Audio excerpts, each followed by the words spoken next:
we are back in sickness. So I'm going to start the Sara run, and just like what you saw in Ace Academy, I'm just going to speed through the normal scenes and just show the outcome of the Sara. That's right, you can play as Misa or something. We'll worry about Misa's route later, but for the time being, it's Sara time. It's basically all this we've seen before. Remember Marcus and Andre? So, haven't even thought about what time it is. It's not a big deal. Better just play it off. An excuse made up on the spot would just make her suspicious. Just at work. I must have lost track of time. Anyway, did I miss anything? Now that you mention it, something did arrive for you. Sara removed her apron, simultaneously taking out an envelope from her pocket. Sorry, I know I shouldn't have opened it. Sara handed me the envelope, which she had attempted to reseal after opening. I peered inside the envelope, and within it I found... money? Wait a minute. There has to be at least $2,000 in here. I spent a little on utensils and some fresh meat and vegetables. You can't eat instant noodles every day, you know. Sara explained to me why the envelope was no longer full, but as I vacantly stared at the money in my hands, she needn't have bothered. Even at the pay I was promised, I should have made less than $1,000 in total. For there to be over double that after Sara's expenses. This must be Marcus's doing. He knows I need money, and that I won't be able to pay him back unless I accept his job offer. Furthermore, Marcus sent the money straight to my sister, eliminating the possibility of me refusing or returning the money. But how did he get the money to my sister so early? Did he know ahead of time that Mudo would refuse to pay me? This is all just... What are you waiting for? Come on, get it while it's hot. Interrupting my agitated thoughts, Sara took me by the hand and led me into the living room. Seen on the table in front of the couch were placemats, paired with shiny cutlery, more goods we didn't own mere hours ago. Further that, 2 steaming plates entered my vision moments later as Sara made another quick stop in the kitchen, bringing with her a heavenly scent. Come on, put down the money and eat. As intrigued as I was by the scene before me, the thought of putting down the cash-filled envelope had yet to cross my mind. After all, before I could relax and eat dinner, there was still something I needed to clear up. I will, but before that, how and when did you get this envelope? Didn't your boss tell you? The envelope was mailed here sometime today. Well, I get that envelopes are made to be mailed, but an envelope with this much money in it? That's just careless. And extremely suspicious. I hadn't really thought about that. I just found it slipped under the door before I got home. That isn't much to go on, but it does confirm my earlier suspicion. Sara gets home hours before I do. If this money came from Marcus, he really must have known what would happen ahead of time. Damn it. It feels like I'm being played by that bastard. Enough about that. Sit down and eat already. Better not be stalling because you're afraid to eat my cooking. Of course not. Though it is true that she's never cooked for me before. Oh well, it certainly smells nice enough. Wow, this is actually pretty good. It might be because I've been eating instant food for weeks on end, but this tastes like something I'd actually pay for. Though it might taste better if a certain someone wasn't analyzing every bite I take.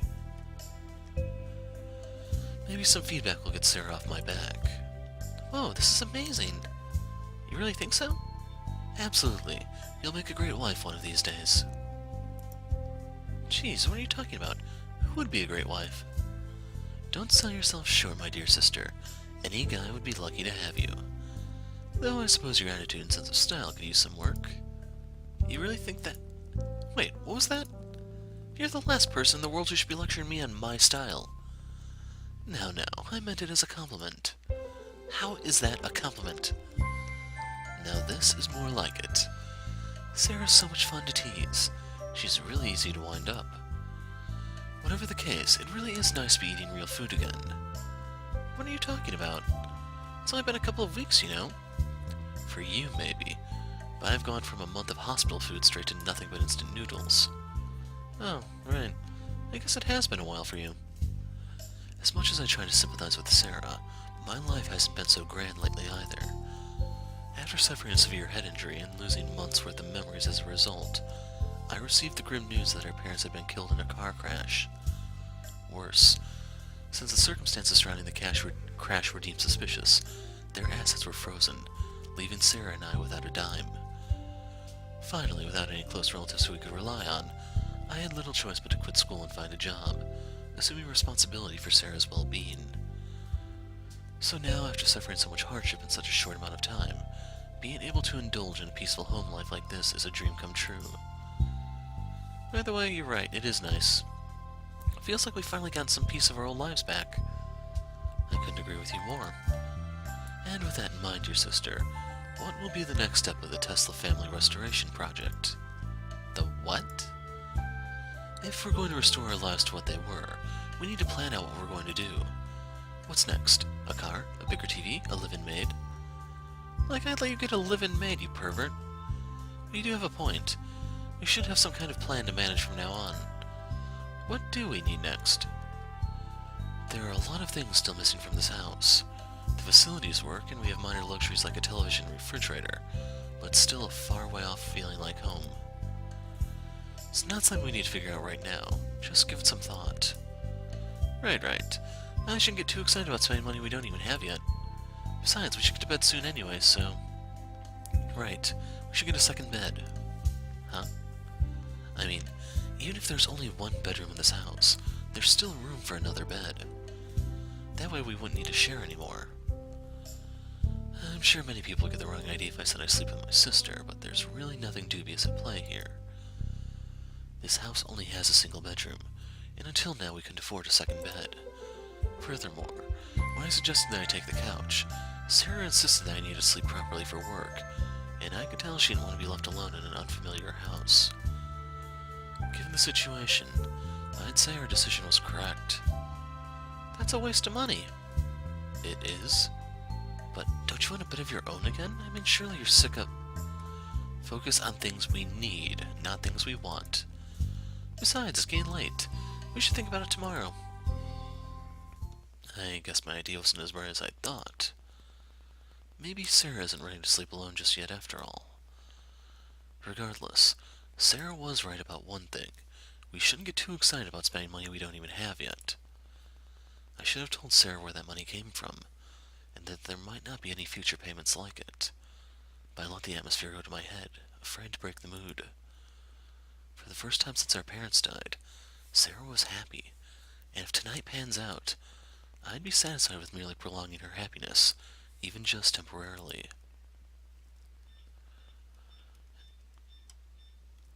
So I think we're good here.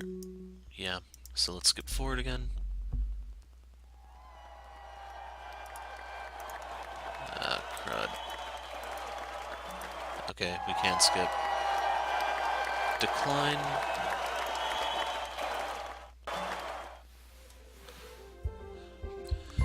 I just want to go to sleep and never wake up. Get up already? Then again, I won't get anywhere just sleeping all day. Suddenly relinquishing my hold on the warm blanket, I watched as Sara stumbled 3 feet backwards straight onto her ass. Jeez, what are you... Oh. Quickly pulling the rest of the blanket close, Sara rose to her feet in triumph, immediately throwing the blanket out of my reach. I'd like to say that was unnecessary, but obviously Sara knows better than to believe such a lie. Alright, now that everyone's up and awake, what do you think?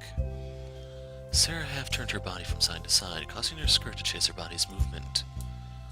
What do I think of your school uniform? Surely I'm missing something here. There's no way her question is as simple as it sounds.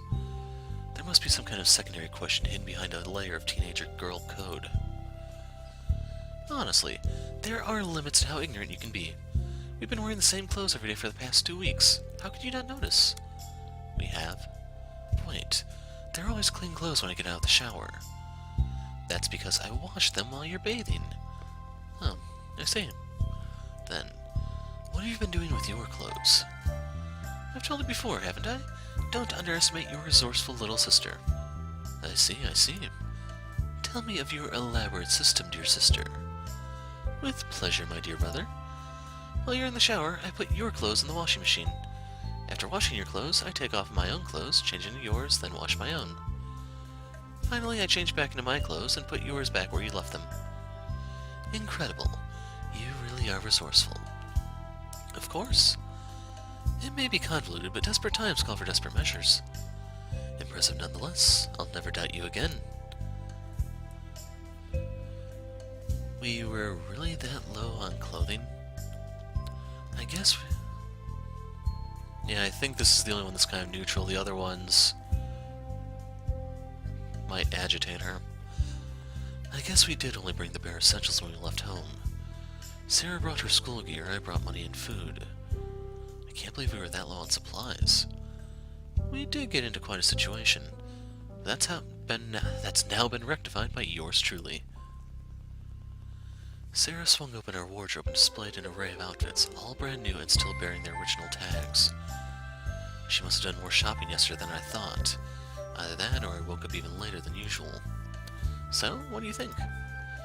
Sara once again turned from side to side, causing her skirt to chase her body. I don't know why Sara wants my input, but since she asked for it... You're really something. Even our school uniform looks good on you. You really mean it? Ah, ain't I a sweetheart? Passing by my blushing sister, I happily grabbed a new set of clothes and headed to the bathroom. The moment I left my lovely sister's side, however, my expression dampened, and as I entered the shower, my thoughts went to a darker place. Oops.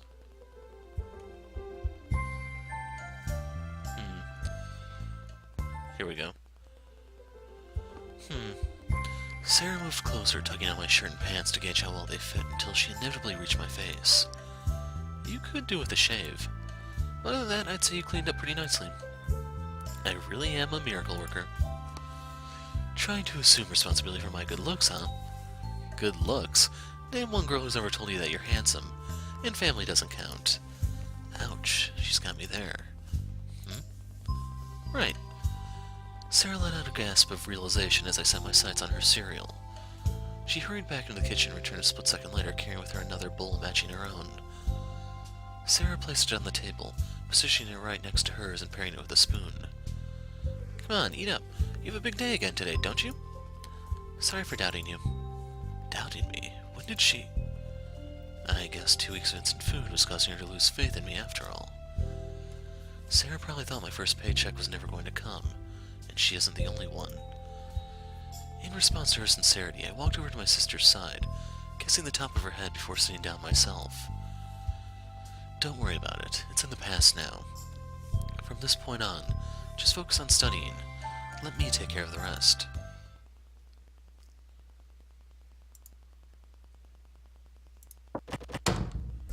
So we're going to skip to the next event.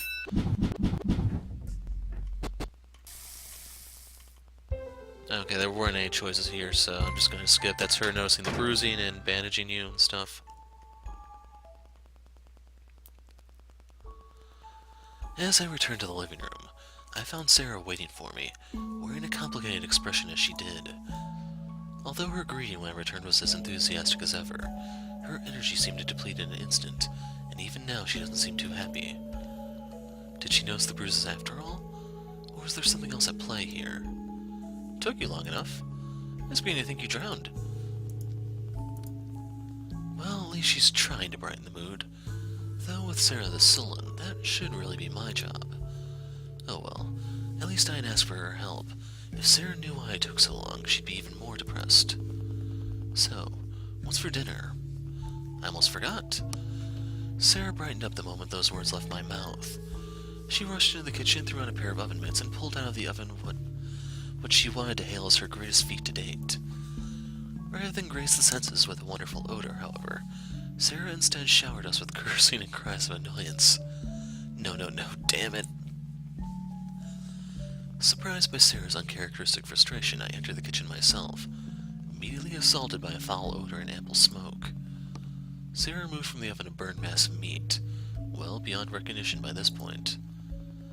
This stupid oven is screwed. I followed the instructions my teacher gave me to the letter, but the settings on this damn thing are all wrong. Sara bordered on tears as she screamed at her burned attempt at dinner. She threw her oven mitts to the floor and clenched her fists, trying to calm down except that there was nothing she could do. Suo, when are we moving? We can afford to leave this place now, right? After having her minor tantrum, Sara quickly calmed down and jumped straight to teary pleas. I've thought Sara was bipolar for a while now, but to get that mad over something as trivial as dinner, then plead with tears in her eyes a moment later. I just wish her request was one I could actually grant. Sorry, not yet. We need to save up a bit more first. Sara tried to smile, but her facial muscles wouldn't conform to her will. She simply continued staring at me with tear-filled eyes, trying her best not to cry. Alright, I understand. The moment Sara left my sight, agony took hold of my stomach once again, as if the pain of feeling like the worst brother in the world wasn't enough. But the sensation in my stomach couldn't even compare to the feeling of denying Sara's modest request, or of seeing her try to endure unknown pain with a smile. My beloved sister, the only family I have left, suffering once again because I can't provide for her. Sara doesn't deserve to live in a shithole town like this. We should be living in our parents' estate, attending school without a care in the world, not having to worry about finances or work. I just wish reality was that kind.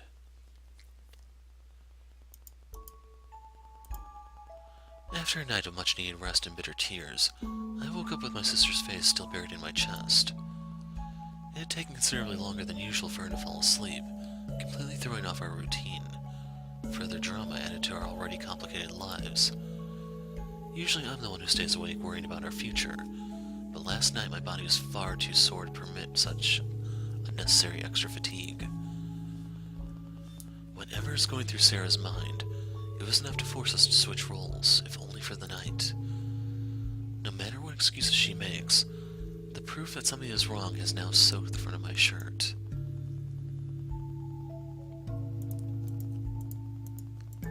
So, skipping ahead, we're gonna go straight to the next Sara event, I hope.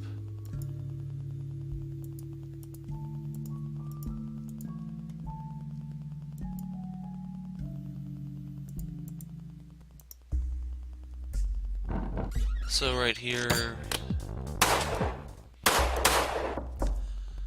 Marcus got a little trigger happy. Suo? You're finished with work already? Shit, I completely forgot that I left Sara at home today. After seeing the state Sara was in last night, I didn't dare wake her this morning. Well, not exactly. Wait a minute, is that... Oh my god, you're bleeding. Sara jumped to her feet and immediately ran to the bathroom, diving for the medicine cabinet. She returned almost instantly, carrying with her bandages and antiseptic, which she hurriedly opened. Let me know if it's too tight, okay? Why do I need a bandage? This isn't even my blood. Is Sara so worried that she hasn't noticed? What a joke. Though I suppose I shouldn't laugh. Her concern is actually rather comforting. I spent today observing people at their worst, turning against one another over material possessions, laying blame, pleading for one more chance.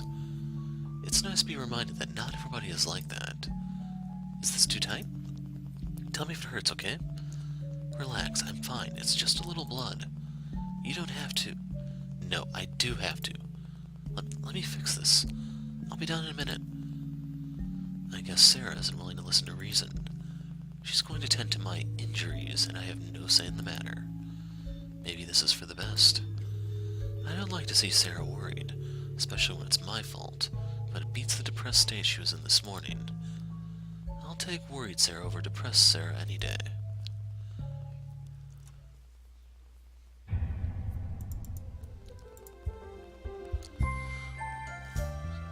So, I'm trying to remember...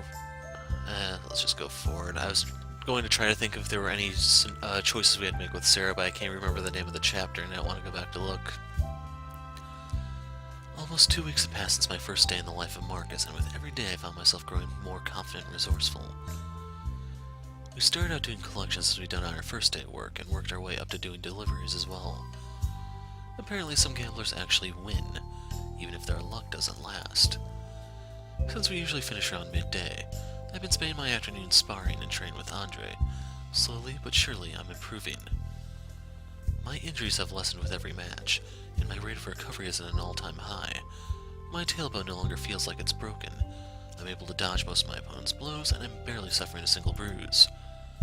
Maybe I have what it takes to be a fighter after all. Despite my improvement, it seems I may not need to enter the ring after all. Although there's always a need for more combatants, reliable collectors are apparently far more valuable. As long as I keep what I've been doing, Marcus believes our current work will last for many months to come. I'll be able to make a comfortable living doing despicable, legally questionable work. Marcus won't need another lackluster cover job, and Karasu will have 2 trustworthy collectors. With our current predicament being what it is, everybody wins. Everybody, that is, except for Sara. While I've been growing stronger and more capable every day, Sara has been doing the opposite. She was as happy as ever over the weekend, then became depressed and on edge the second that Monday rolled around. Another week rolled by and the same pattern repeated itself. Lately, Sara's been returning with misery so obvious that it pains me to simply look at her, let alone try to once again ask her what's wrong. Her mental state just continues to degrade, and she won't tell me a thing. Yesterday afternoon, Sara practically broke down the moment I returned. She cried and cried, allowing herself no reprieve as she silently wept for a reason still unknown. I carefully looked her over, noticing no physical injuries of any kind. Her clothes weren't torn, her hair was straight, nothing was amiss. All I could do was offer Sara a shoulder to cry on, as I attempted to console her, holding her tight until I was on the verge of tears myself. I don't know what's worse, seeing the only loved one I have left in such a state, or feeling powerless to do a thing about it. This morning, the day after her most recent and grandiose episode, Sara's gradual return to the world of the living brought with it a fresh attitude and renewed spirit. She quickly wiped her eyes and nose, changed into her school uniform, and began making breakfast. Whatever happened yesterday, it was nothing a good night's rest could help rectify. Proceeding with our usual morning routine, Sara brushed off any and all questions I threw at her regarding last night's episode, determined to shut me out of whatever she's going through. But I won't let her. Following Sara's usual departure, I quickly changed into a hooded jacket that I purchased on my way home from work. I stashed in my pockets the knife Marcus gave me enough money to allow for any necessary expenditures, leaving a second later and taking off in Sara's direction. Chasing after Sara's shadow, I made it to the bus stop with seconds to spare, boarding a few passengers behind her, and making sure to conceal my face. Sara isn't expecting me to be here, so she obviously won't seek me out, but all it takes is a single well-timed glance. I wonder what she'd say if she knew her own brother was stalking her. I know this is a bit much, but she hasn't given me many options here. Slowly passing my sister by, I took a seat towards the back of the bus, 2 seats behind Sara. I'm a little worried that keeping so close might result in my identity being exposed, but the alternative of being too far away to do anything seems far more off-putting.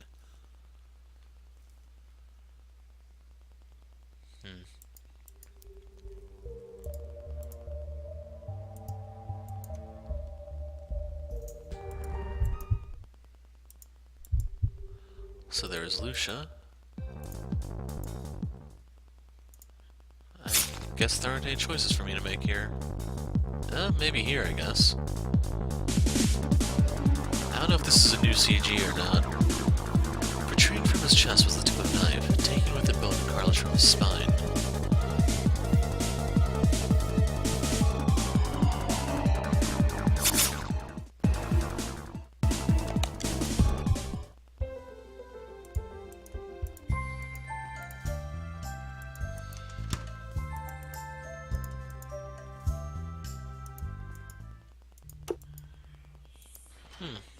Maybe there weren't any choices for... Okay, here we go. As I walked through the kitchen, what awaited me was a sight I sorely needed to see. You're back early. Today just keeps on getting better. Stumbling out of the living room was Sara, as lively and elated as I'd ever seen her. As if her tone and demeanor weren't enough, her clothing spoke of volumes about her mental state. Sara has always disliked wearing dresses and skirts. In fact, it took years before she finally stopped wearing my pants at school and actually tried on a skirt. When she's this happy, even her unfounded body issues won't stop her from showing off. Good evening, dear sister. You sure seem to be in a good mood. And for that, I'm eternally grateful. Hearing about my exploit and seeing Marcus's sorry state shook me, but if that's what it takes to see Sara this happy, then I'd do it again in a heartbeat. How could I not be? Didn't you hear? There was an assault near my school earlier today. She found out about that already? Wait, forget about that. She's excited that there was an assault? Damn, I'm not sure which one you're supposed to choose here. Oh, crud. So, I had skip mode on for some reason. An assault. And you're excited about that? No, it's not like that. They had it coming. Whoa.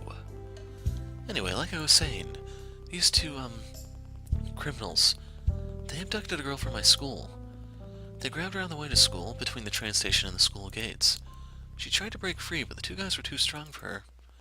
That's when he showed up. He who? Well, you know those comic books you used to read when we were young? People would put on costumes and go around fighting criminals, taking the law into their own hands. I always thought it was rather silly, to be honest. Heroes showing up out of nowhere to save the day. Hey, there's no need for that. I'd still read them now if I had the luxury. But it really does happen. A vigilante showed up. He beat up the bad guys and saved an innocent girl. A vigilante. I suppose that's technically true, though I wound up committing more crimes than I stopped. It's amazing to think that people like that really do exist. Really? Of course. If more people were like that, crime wouldn't be such a problem. Is this really my sister? I thought you were a believer in the justice system. What happened to pursuing a career in law? Those are two separate matters. Sometimes the system doesn't work, and people have to take the law into their own hands. If the system did always work, we wouldn't be in the city to begin with. I can't refute that. So, this vigilante...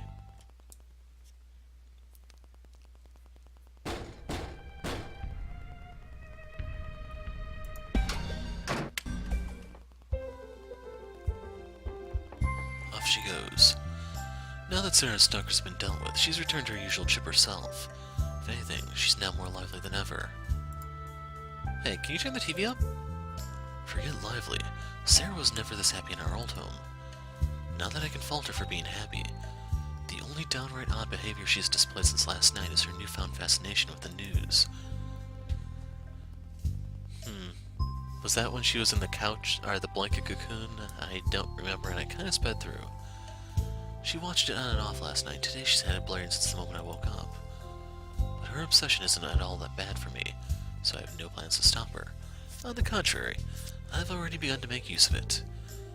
While I can't approach the witness or question high school kids, Sara is free to do both.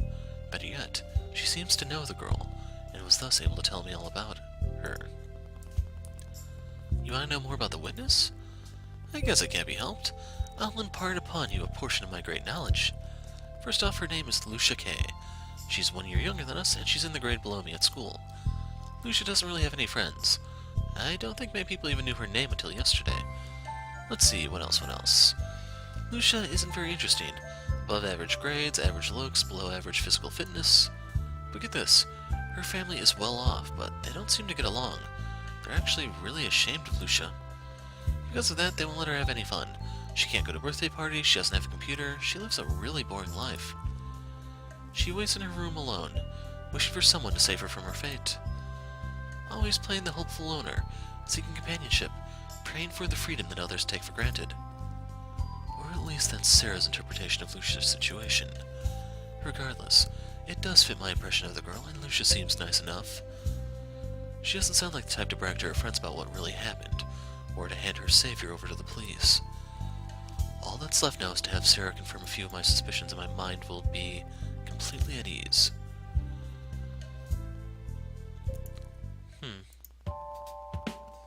Oh, this is when Marcus catches a shotgun shell with his stomach. Andre catches a knife in his back.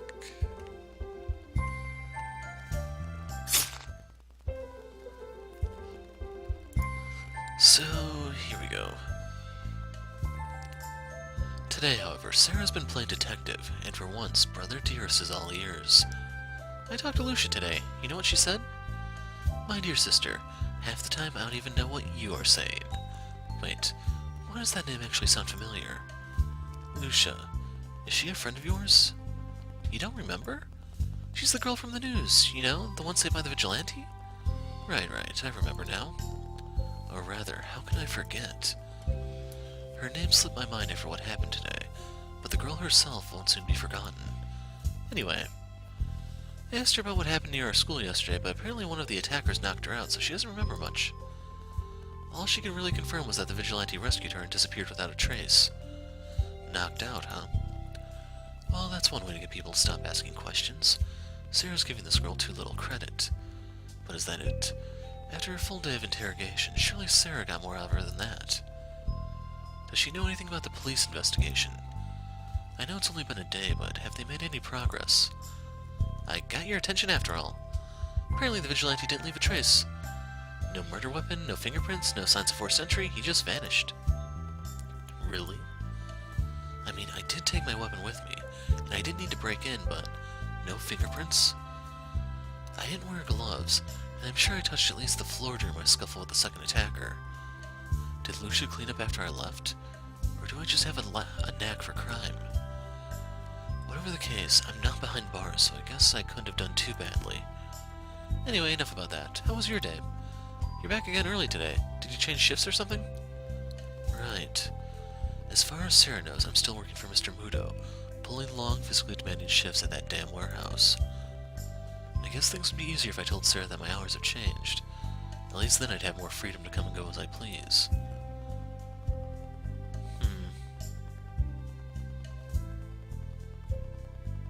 I think I'm supposed to lie here. Who am I kidding? What's one more lie? A colleague drove me, so we had plenty of time. They drove you? I didn't realize you were making friends at work. Even if this morning had progressed the way it did, I still would have hesitated to call him a friend. Of course I have been. My mere presence exudes friendliness. Uh-huh. So, what's your friend's name? A follow-up question. Shit, I forget how much women love these. Marcy. She works in accounting. Marcy, huh? You won't go shopping with me, but you're happy to go out with this Marcy. Crap, I was going to go with the guy's name, but Marcus was the only name to pop into my head, and I didn't want to think about him right now. Forget it, I'm just making things worse. Fine, you got me. There is no Marcy. But there is an Andrea, and we often... Honestly, can't you ever just be straight with me? So did I make a wrong choice, I wonder? So, let's change the subject. The coward's way out, huh? Good thinking me. You know, that's a lovely shirt you're wearing. Huh? Your hair is such a lovely color. How do you get it like that? What are you talking about? It's natural, you have the same hair color. And your eyes. They're so beautiful that I feel like weeping. Uh-huh. Of course. None of your physical features compare to your wonderful heart. Or at least, not any of the visible features. Never had such a bosom. Cut it out. Honestly, can't you ever just be straight with me? If something happened at work and you don't want to talk about it, just say so. If only it were that simple. But the stuff I don't want to talk about is nothing like what she's expecting. Rather than keeping quiet out of embarrassment or awkwardness, I'm doing so to stop Sara from being an accessory, and to not relive such a terrible event.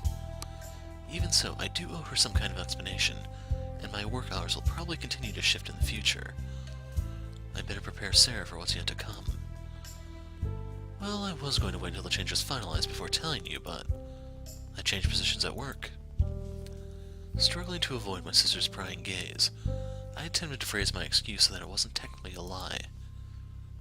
I did change positions after all, just not at the same workplace. A change in position? You mean like a promotion? She bought it. Yeah, something like that. That's great. It's about time they recognize how hard you work. Just you watch. Before long, you'll have a cushy office job where you can choose your own hours. Yeah, I wish. I may have spent the better half of today just killing time, but the day I get paid to do so is still a long way off. Still, I do prefer Sara's optimism to her skepticism.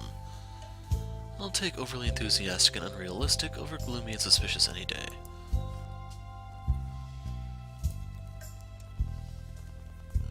As the night progressed, I continued to string my sister along, remaining as vague as I could. I don't want her to get too used to the idea that I'll be back early. At the rate things are going, it's entirely possible that I'll end up working different hours. After all, while I might not have been the sharpest tool in the shed back in high school, I do understand my new role in the world and the path that's leading me down. In a very short amount of time, I've gone from a high school student to a killer. I've watched people die. I've watched my partner die. I've killed. And one of these days, the one to die might be yours truly. So until my life regains some sense of stability, I can't afford to tell Sara the truth or to get my hopes up, or to get her hopes up.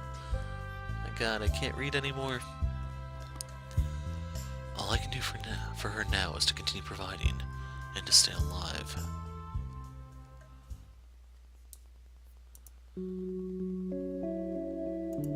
Oh, here she is again.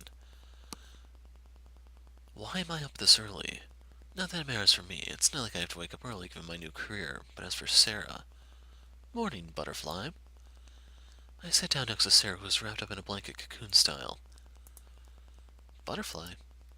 Oh, come on. It's not that hard to figure out. Sara really must be tired. Forget it. Anyway, what has you so captivated? The sun is barely even up yet. Is it really worth getting up so early? Sara bobbed her head as she grunted, gesturing towards the TV. See for yourself, huh?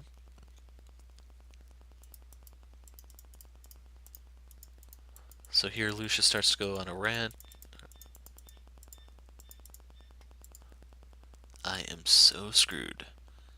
Even if she's just making things up, Lucia obviously can't be trusted to keep a secret.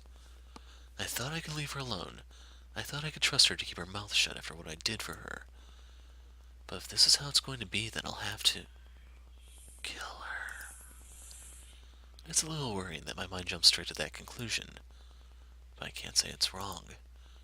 That girl needs to be silenced, one way or another. I don't want to hurt her.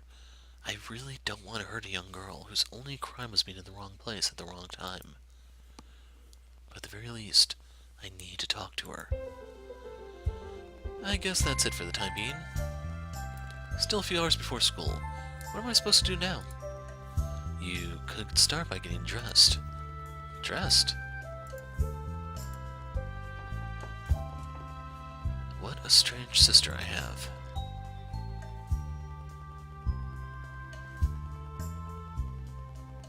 As the hours slowly went by, the rest of our morning continued like usual.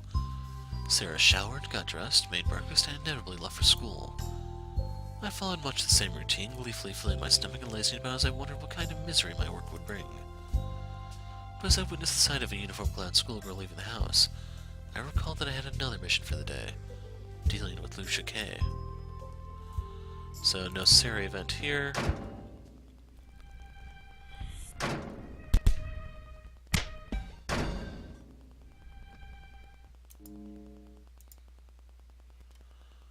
So I don't know if the spare option was here last time. And since I want to look at this later, I'm going to create a file here, and goodnight, Lucia.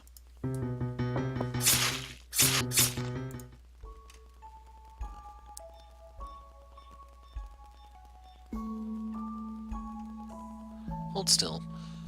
As I wallowed in my own melancholy thoughts, Sara continued to devotedly rub ointment into my back. Though my wounds have been healing at an unfathomable pace, I am still bruised from head to toe, and there's no way I could hide that fact from the watchful eyes of my sister. Despite that, she's actually said very little about my injuries, or even about my job. I wonder what she'd say if I told her I was offered a new job. Sara might actually provide some much-needed insight into the situation. I don't have to give her details, just enough information to let her know what's going on. Say, Sara. Sara kept rubbing my back, seemingly unaffected by the long-coming break in silence. If, hypothetically, I were offered a job, the kind where I'd only typically work a few hours a night, what would you say? This time, Sara stopped rubbing. She stared at my back quizzically for a moment, wearing a concerned smile the next. A safer job? Well, I don't know about that. Is it safer to slit someone's throat in the dead of night than it is to extort money from them in broad daylight? Either way, as far as she's concerned, yes, a safer job. As I confirmed her wishful thinking, Sara reacted with neither relief nor excitement. The line felt rehearsed, almost as though my answer was irrelevant. So, you might not be there when I go to sleep, but you won't be covered in bruises when I wake up? Hypothetically speaking, pretty much. Sara thought my proposition over for a moment, silently mulling over the potential ramifications. Of course, even if she doesn't say a word, Sara isn't hard to read. On one hand, I would be safe, and I no longer need to fake 10-hour days. I wouldn't have to wake up early in the morning either. On the other, we'd have less time together overall. I might not be there for dinner. I might not be there at bedtime. Working nights, I'd also go to sleep later, and in turn wake up later and miss out on our usual morning banter. A little later, and I might not even be able to see her off. Personally, I don't mind what her choice is. I'm truly conflicted either way. This is a real lose-lose situation. Sara's movement slowed to a halt as her mind continued to drift further away. Sara, I just want you to be safe. She's lying. Yes, even I can tell that. Sara's too honest to lie about her feelings so blatantly. Contrary to the concern she displayed just moments ago, Sara wants me to take the hard, dangerous route. To her, my presence is worth more than my safety. Given the choice between a safe, healthy brother who she never sees, and a cripple she can spend all day with, it seems she'd prefer the latter. Sara finished straightening my back, and the rest of her morning went by rather quietly. She spent her time reading and doing her homework, occasionally glancing at the television while my mind drifted toward a topic I couldn't afford to share. Karasu gave me to the end of the week to reach a decision, and with night almost upon us, it would appear that I'm just about out of time.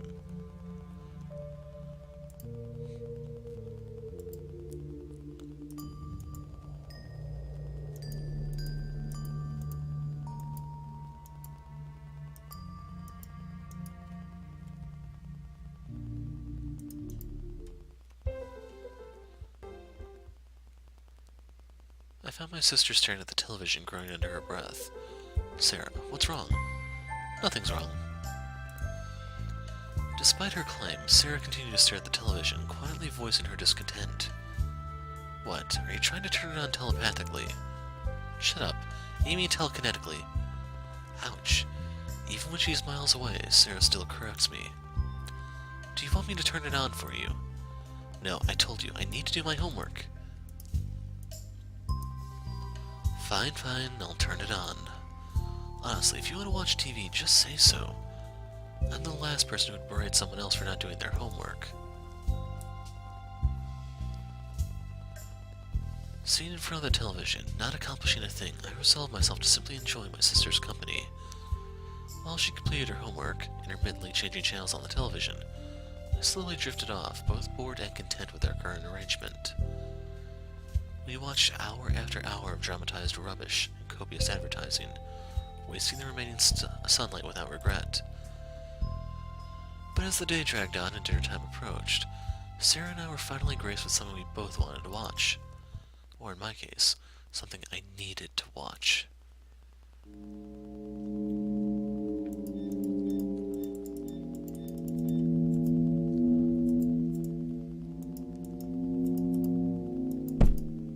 What the hell? That's impossible.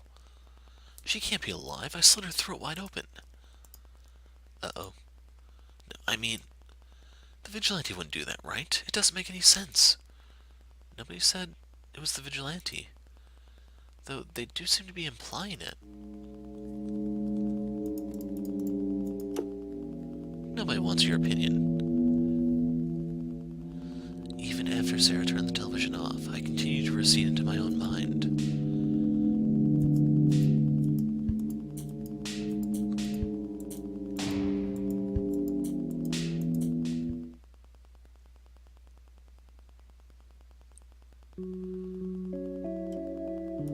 So, is there going to be any more conversation between the two of them?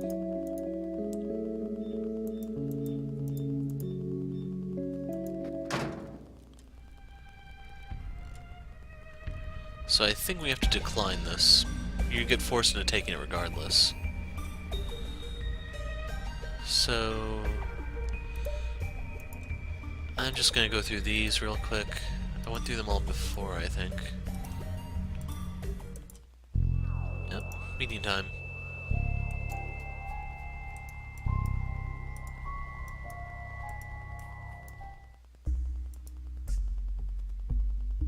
So I don't think there's any choices in this chapter. Watch from a distance. He falls in front of traffic. Even though I wasn't directly responsible for my target's death, I still wasn't exactly blameless, and escape didn't come as easily as I'd hoped. Although I did manage to flee the scene after a while, the ordeal took far too long, and late-night public transport didn't help matters in the slightest. By the time I made it home, Sara was already sound asleep, no doubt tired of waiting for her no-good brother to finally return. I was hoping to be back just after my old work hours, but that all went to hell the second I decided to wait my victim out. It's fortunate that I had the presence of mind to change my usual clothing before going to bed. I'm relieved that my first assignment was a success, but even so, I can't do this again. About time you got up, though it might be a tad late. Without another word, Sara took hold of my wrist, escorting me into the living room and forced me to sit down. Sara then grabbed an open envelope from within the kitchen, which she promptly threw onto the coffee table in front of me. Unlike when Marcus paid me, the envelope this time was a fat A4 envelope coming apart at the seams. Go ahead, open it. Reservedly reaching for the envelope, I did as my sister said. $12,000. I've counted it 3 times now. Inside of that envelope is $12,000. I pulled out some of the cash from the envelope and began counting it myself. Money, more than I had ever seen, continued to pour out onto the coffee table, endlessly piling up as small to high notes filled my sight. I find that just a little odd, but I don't know if I talked about that before or not. My mental tally reached many thousands of dollars before I inevitably lost count, indicating to me that Sara was without a doubt correct. 12,000? Marcus paid me $2,000 in advance, and I worked as a collector for 2 weeks. How the hell does that equal 12 grand? Did Karsu not realize that Marcus paid me? Was the 2 grand only for the first day? Did Marcus's pay carry over to me after death? Surely last night's job wasn't factored in. Could it be the Karsu's lining my pockets? Whatever the case, if I can look forward to this kind of pay going forward, then... Oh, right. Now this is going to be a problem. I can hardly believe this myself. How am I supposed to explain it to Sara? No honest job pays this well. Sara knows that as well as I do. Well, I guess I can only play dumb. Where on earth did you get this money? 12 grand doesn't just show up on your doorstep. It does when you inhabit the resident. No, I naively believed you last time, but this much? You aren't going to lie your way out of this. Shit. Today's gonna top last night, isn't it? Just my luck. Look, just calm down for a minute. Why are you so angry? This is obviously a mistake. Why am I angry? You come and go throughout the day, disappear all night and all without telling me a damn thing. Then yesterday an envelope full of cash showed up on our doorstep and you thought I'd just ignore it? Damn it. Just what is her problem? 12 grand shows up on her doorstep and she complains? Anyone else would be jumping for joy. Look, I can't tell you how I got the money, okay? You just have to trust me. Trust you? You sneak back in the middle of the night smelling like blood and sweat, and you expect me to trust you? But Sara, you stay right there. You aren't going anywhere until you tell me exactly what's going on. Alright, that's it. I don't have to sit here and take this. I love my typically angelic sister, but when she gets like this, even I can't put up with Sara when she jumps from ecstatic to pissed in 2 seconds flat. Where do you think you're going? I tried to walk past Sara, but she adamantly refused to move. Right, where are my manners? Huh? Wait a second, what the heck? What are you doing? Put me down! I grabbed a handful of $100 notes from the envelope and carried Sara with me. You're okay to go out like this, right? What are you talking about? Where are we going? I'll take that as a yes. Although it took a while for Sara to calm down, I inevitably achieved the impossible. With Sara over my shoulder, my barefooted sister and I soon arrived at the crowded mall near her school, ready for a day of female indulgence in the form of shopping. I brought Sara here in the hopes of improving her mood with the fruits of my labor, and for the way things are going, I'd say my plan was a success. After all, it's hard to complain about someone else's actions when you yourself wind up benefiting from them. As mature and selfless as Sara tries to act, she's ultimately a teenage girl, and the temptation to spend my hard-earned cash quickly proved too great for her to resist. Her excitable nature took over within minutes of entering the first store. Look, all their clothes are half price. Can we go in, can we? Even if it burns a hole in my wallet, my goal here is to keep Sara occupied and happy. Don't give her a moment to think about how I obtained the money. Just keep her mind elsewhere. Besides, even she should have a hard time burning through 12 grand. Don't worry, she'll be able to do that with practice. Unfortunately, there's no way it'll be that simple. Sara's too smart not to see through such an obvious attempt. But even if she understands, she can't resist. She has too much to gain by playing along, and at heart, she's very possessive. Regardless, I really need to start thinking things through. All I told Karasu was that Sara expected my pay to arrive Monday on a fortnightly basis. I never said anything about the amount or how it should be handled. I mean, really, 12 grand just appearing at her home in an A4 envelope? That's beyond suspicious. Maybe I should go see Karasu while Sara's at school tomorrow. I can't afford to have a repeat of this morning. Hey, are you listening to me? Sorry, what were you saying? Geez, stop spacing out. I was saying that we should go to a mobile phone store next and finally get you a... Suo? Sara? Oh my god, it is them. So, I believe these are the ones that we got in a fight with at the food court with Misa. Let's see how it plays out this time, shall we? While Sara was beginning to get amped up about our next destination, 3 strangers around our age suddenly approached us. I didn't recognize any of them, but from the way they greeted Sara and I, they seemed to know us. Just when I thought things couldn't get any more complicated. I guess Sara's the only one skipping school today. Dude, where have you been? You just quit school and ditched your friends? The male of the group approached me, opening with a line that made it sound like we knew one another. However, as someone with practically no friends throughout the school, I was certain that we had never met, let alone been friends. Sara, what's up, girl? That's... I assume this is supposed to be blonde. I thought you said you were too busy to hang out. While the male spoke to me, the 2 girls looked towards Sara. Rather than focus on their relationship with Sara, however, I found myself pondering the meaning behind the first girl's statement. Too busy to hang out? What they mean right now? If these 3 want to skip school, that's their problem. But trying to pressure an honor student like Sara is another matter entirely. Just who the hell do these people think they are? What I meant was, my brother and I are spending the day together, so we... Great idea. Okay, that is supposed to be white hair. Huh. Now we can all hang out and catch up on lost time. Not happening. If they want to give me crap about quitting school or say hello to Sara, that's fine. That I can deal with. But I'm not spending the day with these 3 just to keep up some false friendship they seem to remember, nor am I going to indulge their curiosity. I'd rather ruin Sara's morning than waste my time with people like them. Sara and I have to go.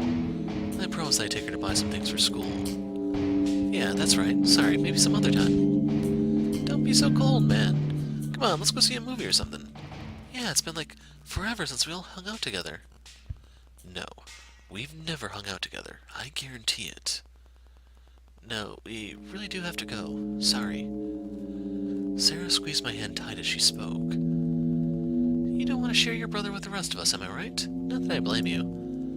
Good grief, they just won't give up, will they? What do I have to do to get rid of these 3?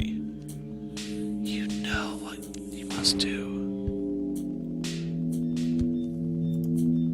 Look, we didn't come here to socialize. I'm going to buy Sara some things for school, and then we're going to leave. two of you aren't even wearing shoes. Are you serious? Whoa, you're right. I never knew the Teslas were poor. The antagonism will only escalate.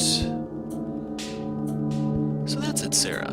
You simply can't afford to go to the movies with us. Let me guess.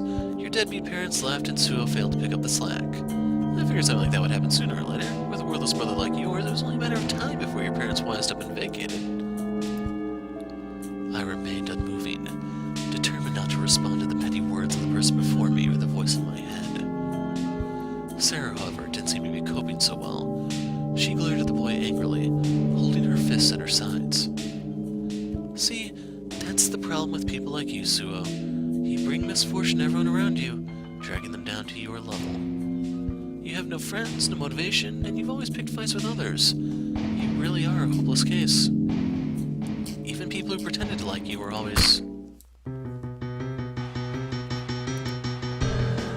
Shut up. You shut up right now. Don't you dare talk about my brother like that. Damn it. Finally unable to listen in silence any longer, Sara kneed the young man on the testicles, immediately putting an end to his tirade. He doubled over in pain, clutching his groin and moaning inaudibly. Sara, what the heck are you? Stay out of this, you fucking whore. What was that? Before I could give in to temptation, Sara lashed out, venting on the three students before us in my place. I held her back, trying to save Sara from herself, but her targets failed to take the hint. Yeah, just what is your problem, you psychopath? Every time your brother's name comes up, you go nuts. Shut up, shut up, shut up. Stay away from my brother, all of you. If you don't, I'll take those heels of yours and stick them right up your... Okay, we're leaving. Once we put a considerable distance between ourselves and the interlopers, and we both had time to calm down, Sara and I resumed our day of shopping. We moved to another mall further away from school and bought new clothes, ate lunch, browsed various kitchen supplies, and at long last, we started trying on what we should have bought first. Shoes. Those look nice. No, but these are on special, so... maybe. Come on already. They're just shoes. Ah. How do these look? Expensive. They suit you? You really think so? How can she get so happy over shoes truly is beyond me. Not that I really care. If Sara's mood has improved, that's good enough for me. Still, there is one thing we should clear up before ending this little shopping trip. Sara, about before. I'm sorry things turned out like that. I understand if you'd rather spend the day with your friends than your brother. My friends? I barely know those people. I don't even know their names. Really? What about that stuff the girl was saying about refusing their invitation to hang out together? Well, she did invite me to go with them. That's just what they do. After inviting someone along, they pressure the person to pay for everything. Those three are troublemakers. I'd never spend time with them of my own free will. I see. That's a relief. For a minute there, I thought that Sara was getting mixed in with the wrong crowd. Besides, you should know that I'd much rather spend the day with you than anyone from school. Really? Of course. Even if you are a brute and a liar, you're still the person I love more than anyone else. Oh, jeez. What is this girl saying? If someone saw Sara and I like this, they'd definitely get the wrong idea. But you know, I'm still mad at you for lying to me. Yeah, I figured as much. Even if our outing improves Sara's mood, it's not enough to absolve me. I'm not asking you to tell me everything, but will you at least explain to me why you can't tell me? In the face of Sara's humble request, I sighed inwardly and thought over my situation once more. As a collector, my job wasn't that bad. It was violent and dangerous, sure, but I was ultimately just settling debts, collecting owed money. Now that I have taken a life for my own financial gain, however, things aren't so simple. There's no justification for what I'm now expected to do. I could never explain to Sara how I thought so little of robbing a man of his life. If Sara ever learned of my increasing indifference to human life... Sara, I won't argue with you. I completely agree that you're entitled to an explanation. But if you knew what I did for a living, you'd never speak to me again. While Sara may have defended my actions as a vigilante, I have regressed considerably since then. I've gone straight from killing rapists to making a living off misfortune of others.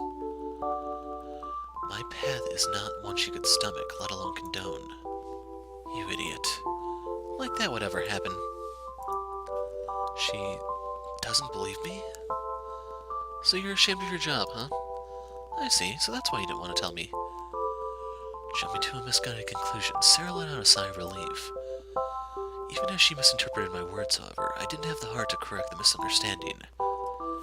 I'm glad that Sara seems content with my answer, but is this really alright? My job is embarrassing, doesn't even begin to explain my paycheck, let alone my late-night disappearances. Okay, let's head to the register. We still have time for one more store, right? So I think Sula might have been able to get off the hook if he claimed he was a pimp or something, and he had to rough up some guys who didn't pay, you know? But guess that's not the way he... Oh. I don't know why it stopped here.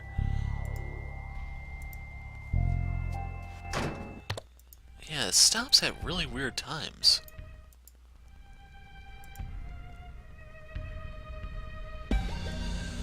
And another choice. So I went ahead and looked at the decision tree. We need to hit no here. Can't do it.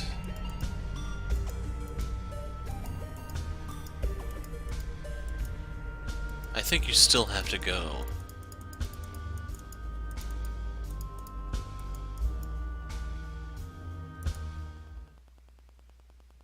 So Karasu's threatening your sister, eh? Opportunity lost, achievement unlocked. Well, that was a disaster. In one fell move, I went from being a source of Karasu's pride to mere collateral. You're afraid.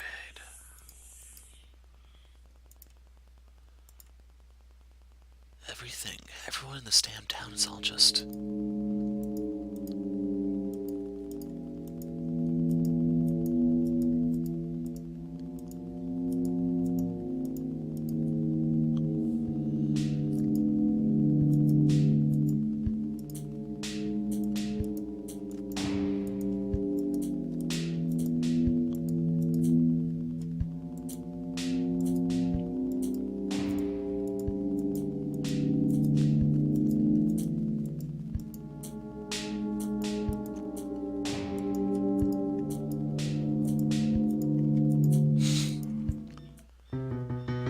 So I think this is a new CG.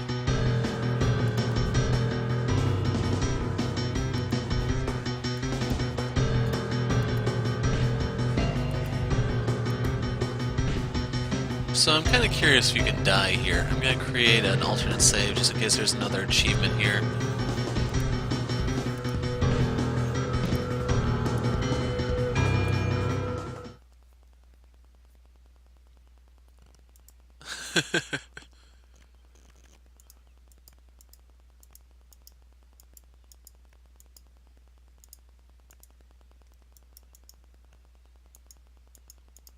So right there, he's extorting you to spend time with Misa.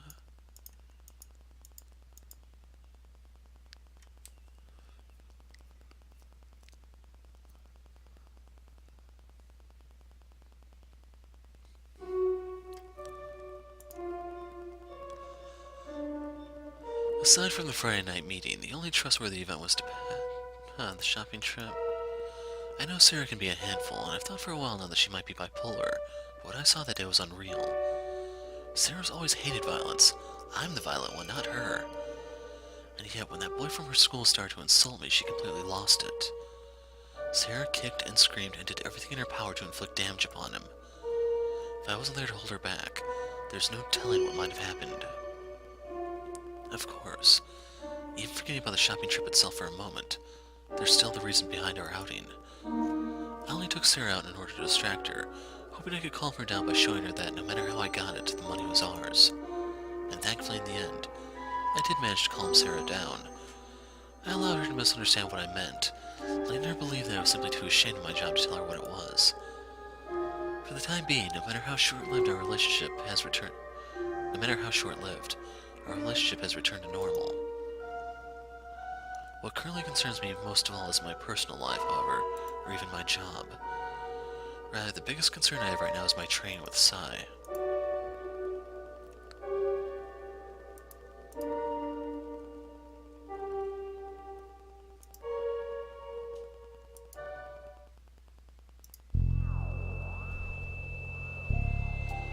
It's about me dating his daughter.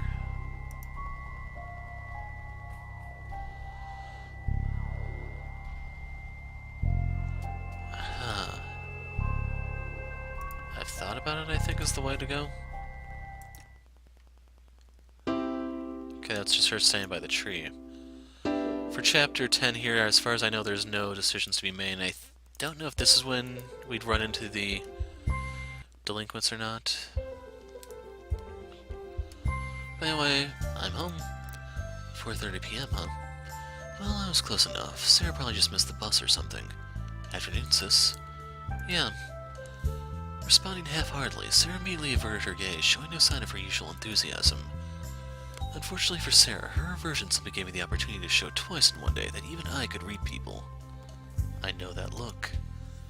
Which subject are you failing this time, It's not like that, really. Relax, I'm not your father. Besides, my grades were far worse than yours, so I'm in no position to criticize. So which subject is it? History again? Art? Suo? The school counselor asked me to give you this. The counselor? I opened the envelope and read the letter within. They want me to attend a counseling session with you. Yeah, tomorrow morning, 10 a.m. Sighing inwardly, I could already guess what the counseling would be about.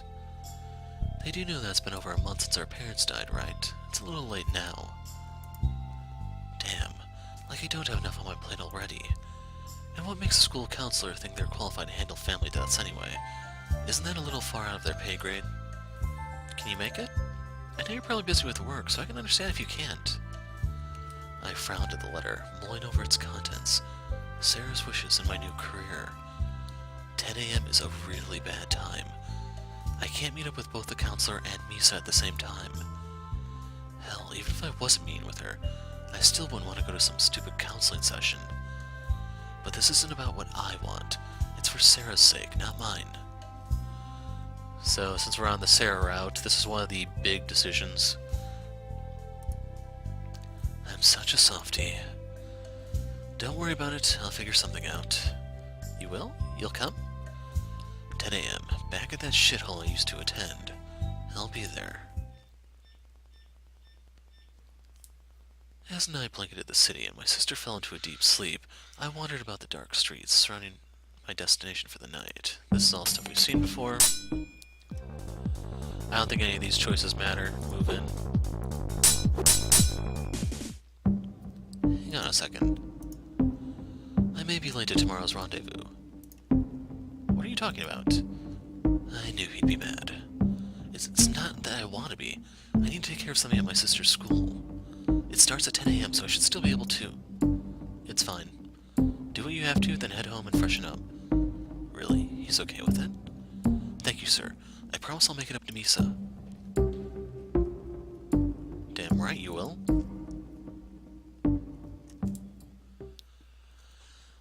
Okay, this is the big chapter for Sarah's route. Tuesday morning, October 4th. Skip button should be disabled, I believe. Despite my many reservations, my day started with a trip to an institution I thought I'd left forever. Prompted by a letter from my sister's school, I trekked a familiar path, all the while complaining to myself and dreading the upcoming event.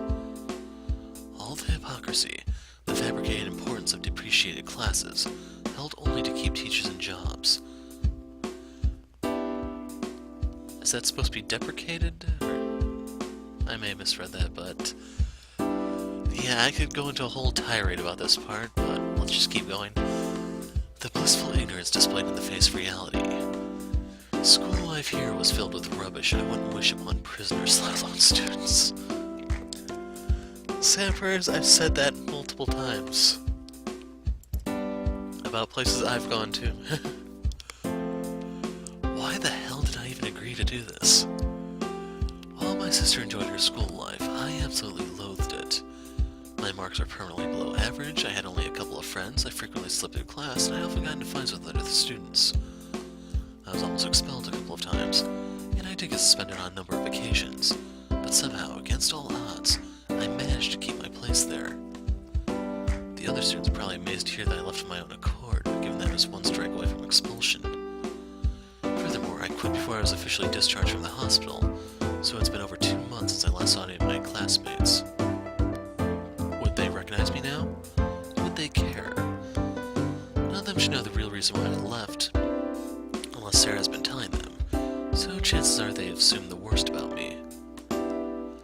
Whatever the consensus is about me, the fact is that I'm back, if only for the morning, and for counseling no less. But I'm not here for the sake of other students or teachers or even the counselor.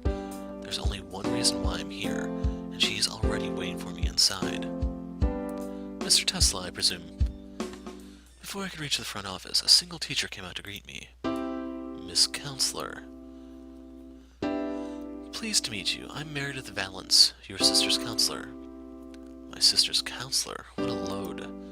This woman is a school counselor, not my sister's personal support. I bet she doesn't even have a degree. That's actually kind of interesting. I don't know if being a counselor in a school actually does require some sort of special degree or even a license. Thinking back, it really wouldn't surprise me. It really would not surprise me if the counselors from my school really were picked up off the street, you know? Your sister's waiting inside. Let's go, shall we? Miss Valance walked on ahead, gesturing for me to follow after her. Oh well, too late to back out now. Let's just get this over with.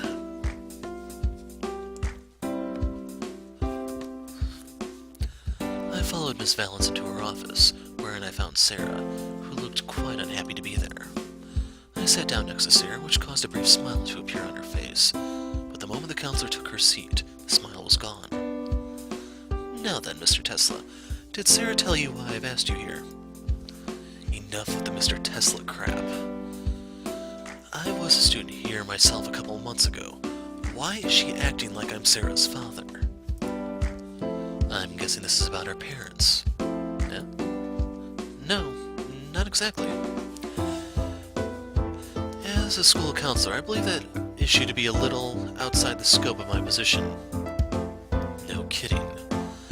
What I want to speak to you about first and foremost is Sara's home life. Our home life. I looked over at Sara, who simply shrugged in response. What about it? The two of you are close, correct? You two get along well, spend a lot of time together? We live together. We're siblings. Of course we do. Absolutely. And do you feel the same way, Sara? Yeah, of course. Miss Valance began typing up her responses on her laptop, or perhaps taking note of whatever she perceived the outcome of our short conversation to be. I don't know why she thinks two siblings getting along well is worth taking note of, and to be honest, right now I don't really care. Miss Valance, you didn't drag me here to make sure that Sara and I are getting along. Why are we really here? Miss Valance stopped typing, visibly annoyed by my interruption. Actually, that's exactly why we're here. I was hoping you could shed a little light on Sara's behavior and well-being as of late. What are you talking about? Sara hasn't been injured or acting out. Have you, Sara? I don't believe so. Sara shrugged once again, apparently just as confused by the counselor's words as I was. Is that so? Then how do you explain the burns on her fingers and wrists, or the blood on her uniform? Burns? Blood? I looked at Sara more closely, taking her hands in mine and inspecting her myself. Sara looks perfectly fine to me. I guess I must have burned myself while cooking. I never really cooked at home until after we moved out. I figured as much. Hey, you don't have to agree with me, you know. And the blood? I don't know about that. Blood, huh? That's probably mine. You may have a safe little dust job, but I sure don't. Even outside of work, I managed to injure myself. Hell, just last night I was cut repeatedly all over. Fine, let's say Sara's physical injuries are just coincidences or accidents. Let's take her physical well-being completely out of the picture. How do you explain Sara's recent behavior at school? Her behavior? Sara has been skipping class to study alone, ignoring other students and teachers, Suffering mood swings, displaying a complete unwillingness to learn? Need I go on? This woman actually thinks that conducting independent study and ignoring distractions is a bad thing. Sad part is some teachers really do this. No matter how I look at it, Sara's actions sound like those of a devoted student, not a delinquent. My grades have been compared to hers often enough that I know exactly how much of an overachiever she is.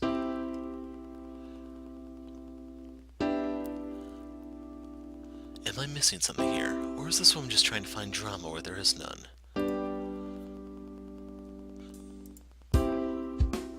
You know what, let's just defend her regardless. Why am I even listening to this woman? It's obvious she has no idea what she's talking about.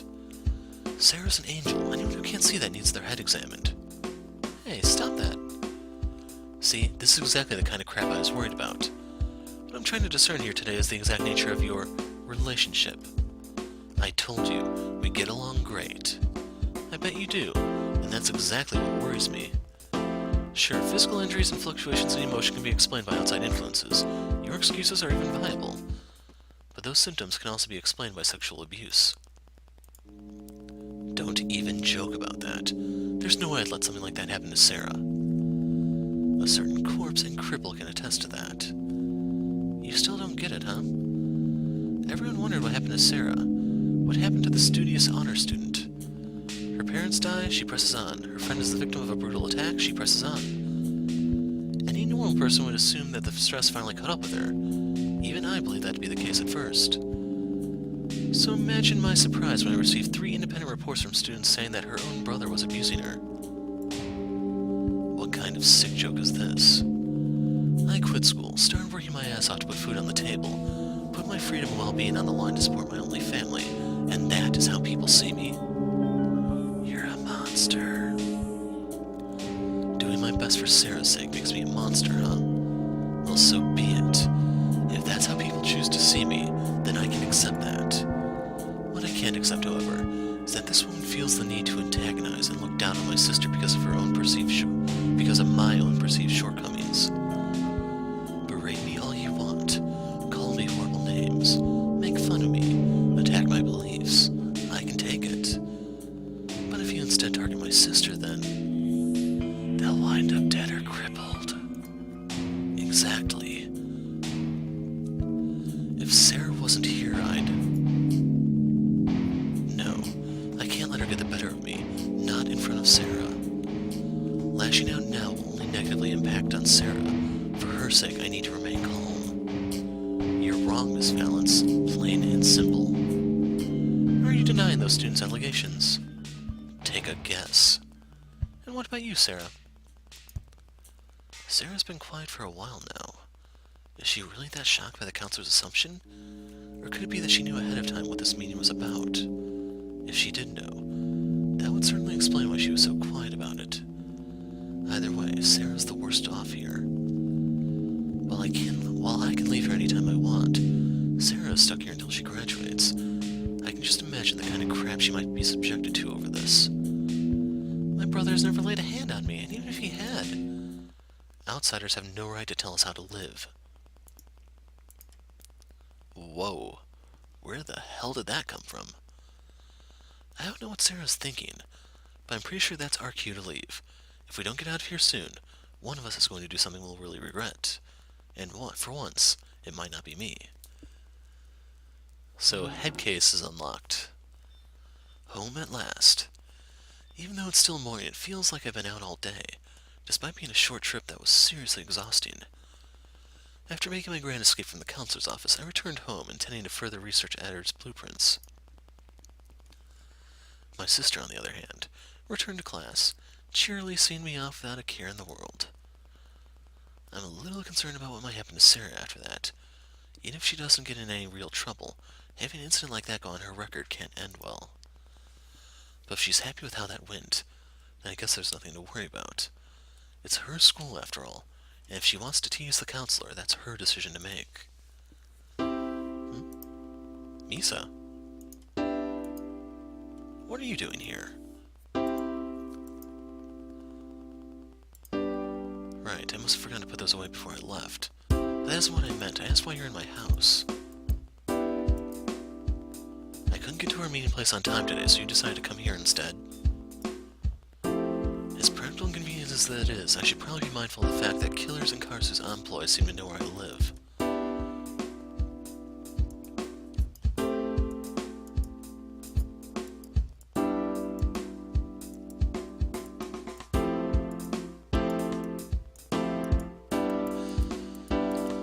So this is pretty much the exact same. Thing is, I don't know if I'm supposed to spend time with her just to be unprofessional or what exactly.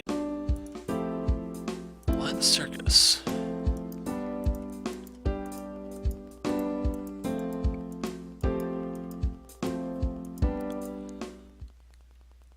So I'm trying to go to the skip button, but wow.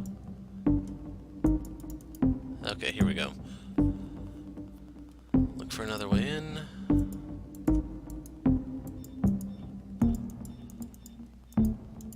Do you have anything we can smash the window with? She flexes her arm.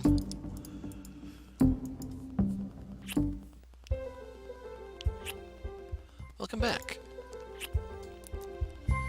Uttering only those 3 words, Sara walked up to my side and kissed me on the cheek. The joy on her face was evident, if not unexplained. It seemed that Sara was in the mood to show it. Whoa, what's gotten into Sara? After what happened with the counselor, I figured her day could only get worse. If anything, I was expecting depression or anger. Were my behavior and attitude not as toxic as I feared? Still, it is a little eerie not knowing what has her so giddy. What is it? Here. Another letter. It couldn't be the counselor again already, could it? Don't worry, it's good this time, I promise. As much as I'd like to take her word for it. Your daughter is... It's an invitation for an award ceremony at our school. You remember those?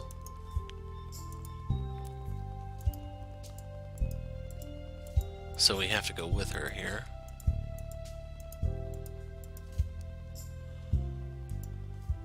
I guess there's no helping it. Fine, I'll go. You will? Of course. I love watching you kick your classmates' asses. That's right. I better go buy some clothes appropriate for such an event. It's just a school ceremony. Some new shoes, a tie... Oh, and not just for me. We better get going soon if we want to get back before it's dark. Oh god, what have I got myself into?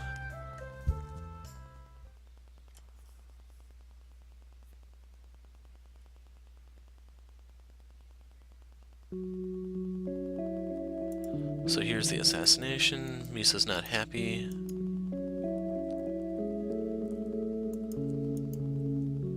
It's nice to ever display a little less energy.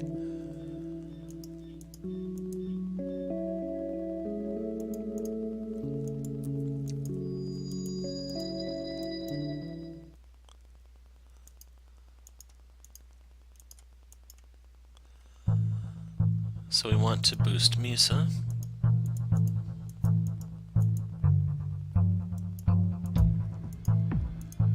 I guess you don't actually get a choice.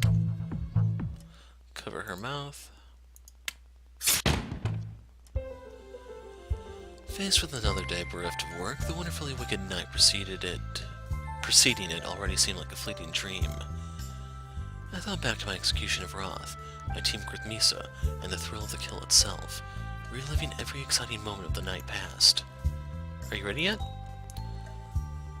Wow, usually it's the guy asking the girl that, not the other way around. Though imperfect, my work for the night gave me reason to anticipate another healthy paycheck, and the experience itself would surely prove invaluable. Even if it was my only assignment for the week, it was enough for me to realize just how much I love my job. Hey, are you ready or not? To go from adrenaline and death to a day like this is just... Yeah, I'm ready. You're going dressed like that? Have you even moved since I left you in here? Give me a break, I'm exhausted. After being whimsically dragged around town by Misa all morning, visiting all the places her father no doubt refused to go, I was in no mood to go back outside. Worse, the wounds she'd inflicted on me during our training sessions were yet to heal, making the trip all the more painful. Above all, however, I simply didn't want to go. Come on, let's get into something nicer. It's just a school ceremony. Why does it matter? Isn't it enough that I'm going? Wow. How did he get that one? Unwilling to take no for an answer, Sara positioned herself behind me and started to pull up my shirt. What are you doing? I can dress myself. If that were true, we wouldn't be having this conversation. Let's get you into something more formal. I don't even own formal clothing. Maybe not, but you aren't wearing this, okay? Now let's just get this off and... Huh?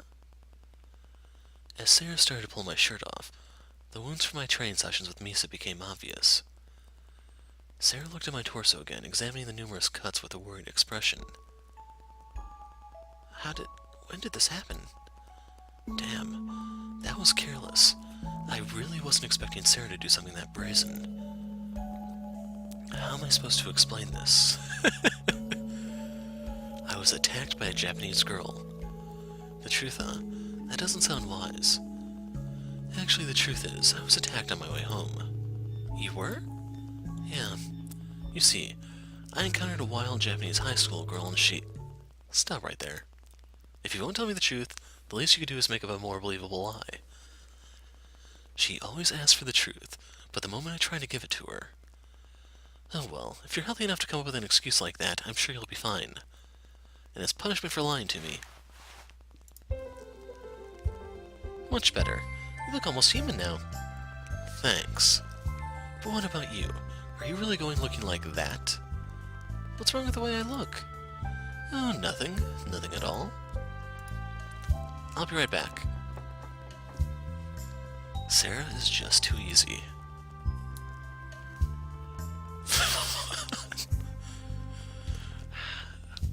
So, how about now? What the hell? Where and when did Sara get an outfit like that? And for that matter, why? Go change back. What are you, a bridegroom? Just change back into what you were wearing before. Fine, fine. Honestly, you men are so fickle when it comes to clothing. After Sara reluctantly changed back into the clothes she'd been wearing before, we departed at last. Mindful of Sara's original argument about catching public transport late at night, I hid my hunting knife under the back of my shirt, careful not to let Sara catch me. I didn't expect that I'd need it, given our destination and the length of the trip, but I wasn't about to risk it. I've already seen Sara victimized on this railway once, and Lucia on the street between the train station and their school all during the day. I know for a fact that this area isn't immune to such behavior. But as long as I'm by my sister's side, neither situation will repeat itself. Upon arriving at her school, Sara and I waited through parents and students alike, all overdressed and hanging around the car park as they wait for the ceremony to begin. From the look of things, it seems all the other students were driven here, taken by proud parents eager to brag about the achievements of their children. No wonder Sara wanted me to come with her. It would suck to be the only one here alone. Oh my, if it isn't the Tesla twins, what a nice surprise. Hello, Mrs. Thorne? Greet her properly. Hello. I was wondering if you were to show up. How have you been, Mr. Tesla? Don't call me that. Stop it. You aren't here to be punished, remember. It still feels like punishment. Mrs. Thorne is a nice enough lady, but as the teacher in charge of disciplinary action, the majority of her past interactions haven't exactly been pleasant. Relax, you aren't a student anymore. I can't touch you. Besides, the ones whom you really want to avoid aren't smart enough to receive academic awards, so I don't foresee any unwelcome conflict. Actually, she does have a point. Teachers aren't my problem anymore. Other students are the main reason why I didn't want to come. Aside from the imminent boredom, that is.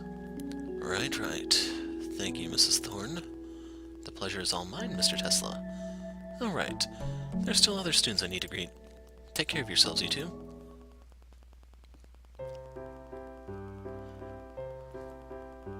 So, typo. As Mrs. Thorne intercepted other students and parents, Sara and I headed into the school auditorium. Sara picked out seats for the two of us, only to disappear backstage moments later. Students are to sit backstage until they're called upon, leaving parents to talk amongst themselves and watch the jury performance that some of said students put on. What a drag.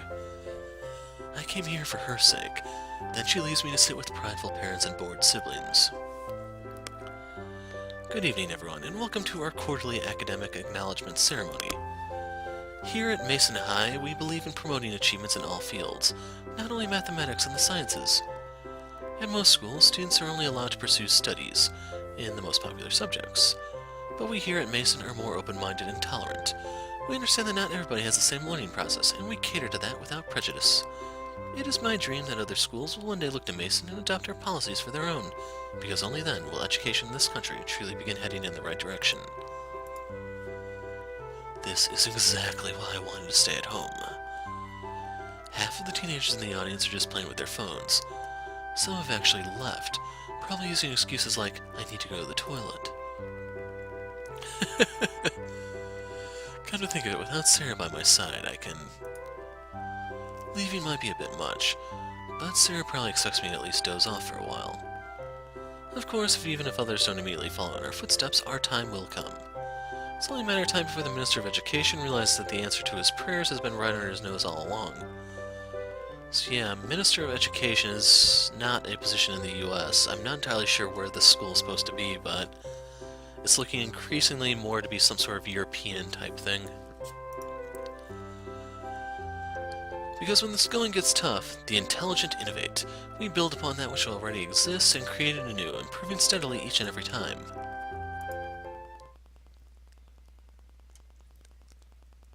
Did my snoring disrupt the ceremony? As my dream passed by in the blink of an eye, I begrudgingly returned to reality. Standing in front of me was Sara's principal, who likely hasn't stopped talking the entire time I was asleep. Just how long was I out anyway? Feels like I didn't get a wink of sleep. Simon Tant, runner-up for this year's mathematics competition. Just in time. I'm better focused, the ceremony's almost over. Sara Tesla, 3rd place in this year's senior science competition, recognition of extracurricular studies in law. Wow, they're actually acknowledging Sara's interest in legal studies? I guess it's just that balanced woman who has a problem with Sara's outside interests after all. Here you go. After accepting her award, Sara looked out at the audience, her eyes soon landing firmly on her one and only family member. So they only have her first name written on this, I noticed. I think she said something when I was actually studying this, but yeah. So, Honorable Mention Award, achieving Honorable Mention. I can't really make out the other text, but yeah, they might have just been better off blurring out all this text. Her smile grew even wider as I returned her gaze, perfecting the scene as she received her rare acknowledgement for her efforts. Yeah, I'm so distracted by this damn certificate I can't read anymore. Hey, is that the girl you were talking about? As Sara smiled happily towards the crowd, a grating voice nearby began to penetrate my ears. Shh, keep it down. That guy over there is her brother. As in, the brother? Gross, he totally looks the type. While Sara smiled happily from on the stage, lapping up the attention and adulation, the situation in the audience below was vastly different. From nearby I could hear students and their parents talking about her, none of it worth hearing. And Sara wonders why I didn't want to come. I thought the rumors about Sara and I might subside once I left, but I suppose that was just wishful thinking. Does Sara go through this crap every day, or does this only happen when I'm around? Either way, for Sara to endure as well as she has been, she must be stronger than I gave her credit for. Sara soon left the stage as the next student received their award, and with only a few students remaining, before long the ceremony was brought to an end. Unaffected by the harsh words of her classmates, Sara joined the audience as chipper as humanly possible, and we finally made our way home. With Sara's award ceremony having ended at last, I was hoping Sara would go to bed early after the ceremony, but I still have a while before the Friday night meeting, so I guess this is okay. Much better. What the heck? What are you wearing? I know we're pretty casual around here, but give me a break. Alright. I borrowed one of your shirts. You don't mind, do you? That's not what I meant. And why did you take that shirt? I had one shirt in the laundry and that's it. I know, but it's too hot in here to bother with proper clothing. If you say so. Though I'd never hear the end of it if I did that. Yes, that's right, Suo. You'd never hear the end of it if you wore your sister's clothes. Actually, on that subject, I was doing some thinking in the shower. Oh? about whether walking around the house half naked was appropriate. I guess she's not wearing pants or something, I can't really tell. Or just really short shorts or something. Back when we were speaking with the counselor, you didn't seem all that surprised at what she had to say. Irritated, yes, but not particularly surprised. A lot of what she said did make sense. You start living alone together and you end up wearing my blood at school. I'd think you were getting into fights myself if I didn't know any better. No, I was talking about that other thing. Other thing? The, sexual stuff. Damn. I was afraid that was what she meant.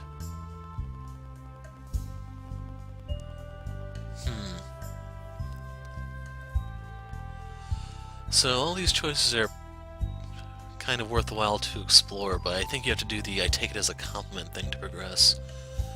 Basically, this chapter is when you actually lock yourself onto Sara's route, I believe.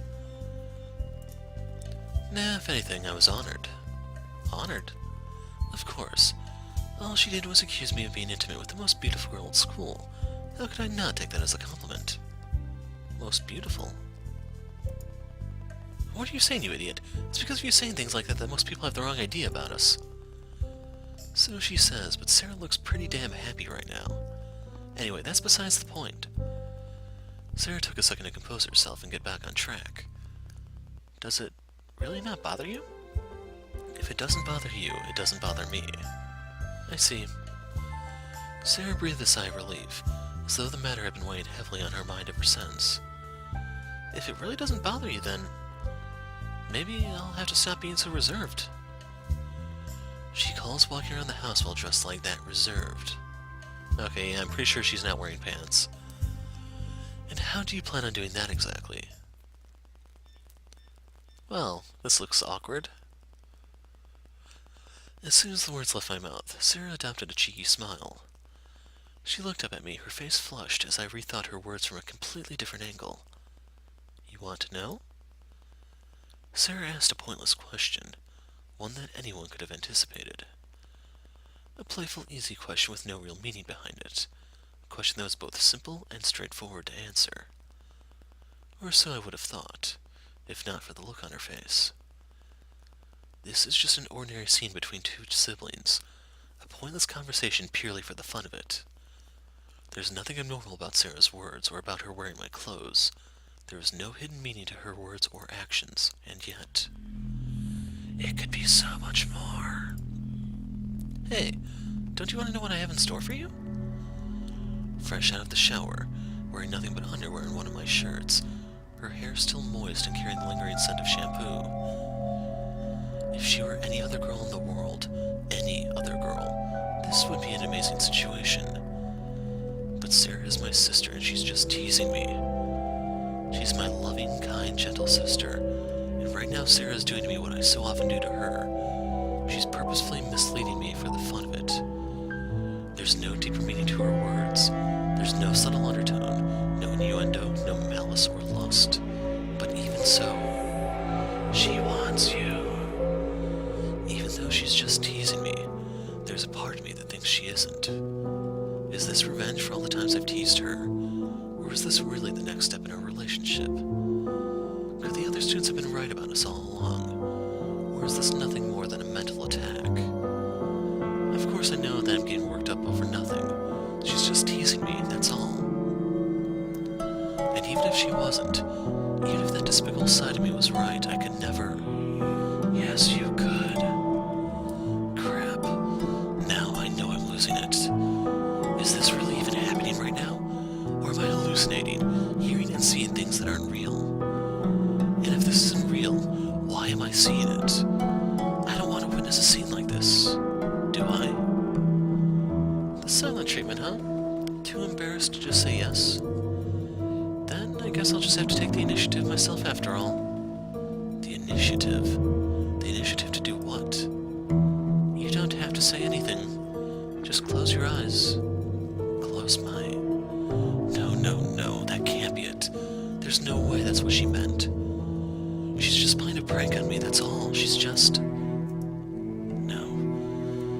Whether it's a prank or not, the fact that I'm even thinking such disturbing thoughts means this prank has touched a nerve. Does this mean...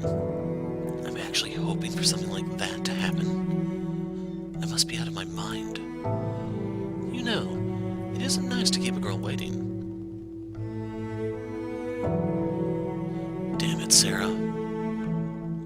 Stop screwing around. What are you talking about? I'm serious, I really do want to... Pay me back for all the times I teased you?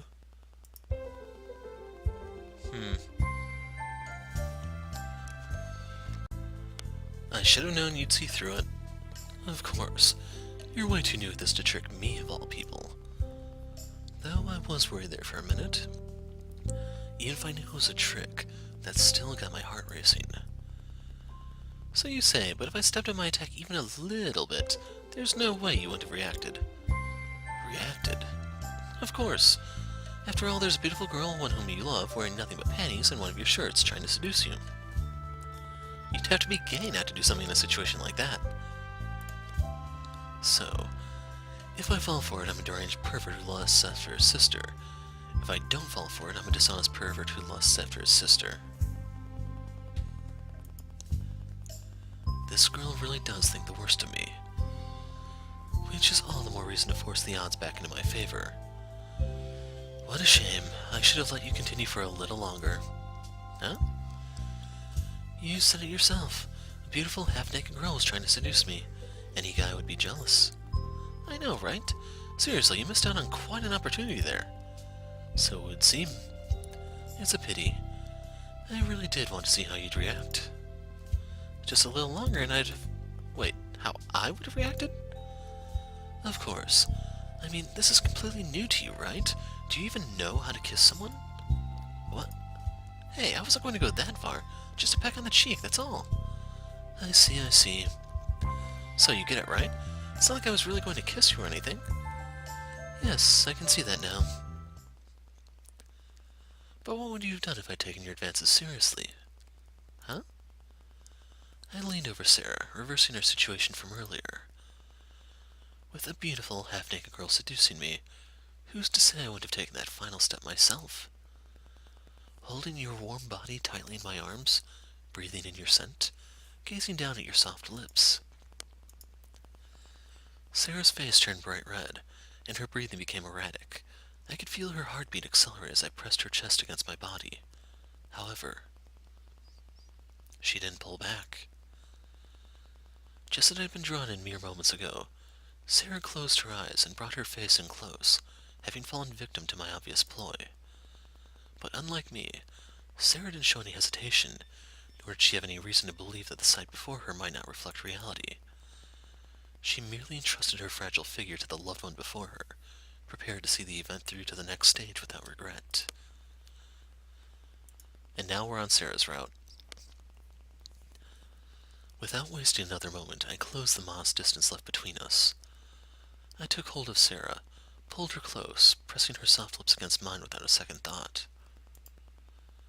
Soft moans escaped from Sara's lips as I forced my mouth against hers. Her heart continued to beat even more quickly than mine, heating up her face as she escalated our passionate embrace. Despite my fleeting concern that I was taking advantage of Sara, she soon placed her hand on my face and pushed forward more aggressively.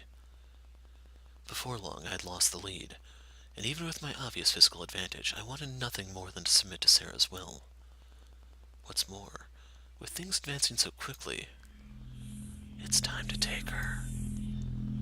Having already confirmed Sara's feelings for me, my mind jumped straight to the next step. Feeling Sara's warm body against mine, her racing heartbeat, her tender lips, I could feel myself losing out to a strong impulse. Sara didn't need to say a word. I could tell at a glance how willing she was. As the one who initiated our embrace, tempting me and luring me in close, Sara had to know what would come next. I don't need to fight this, do I? Sara started this. She pulled me along every step of the way. What's more, we both love each other, and it's not like there's anyone here to stop us. Why shouldn't we cross that arbitrary, imaginary line? Just do it. With every moan, every gasp of air, Sara pulled me in closer. Sara's touch became more sensual by the second. Her face grew hotter. Her body covered more of mine, and it felt like I would melt into her arms any second. her enthusiasm every step of the way, holding her as lovingly as she held me. In response, Sara pushed forward more strongly, and her free hand gradually slid lower. Sara? Sara didn't respond. Instead, she continued her descent, keeping her lips locked to mine the entire time. I never knew Sara could be this aggressive. It's like she already knows and accepts every action I'm about to take, almost beating me to the punch. Is this really Sara? Until now, she's never...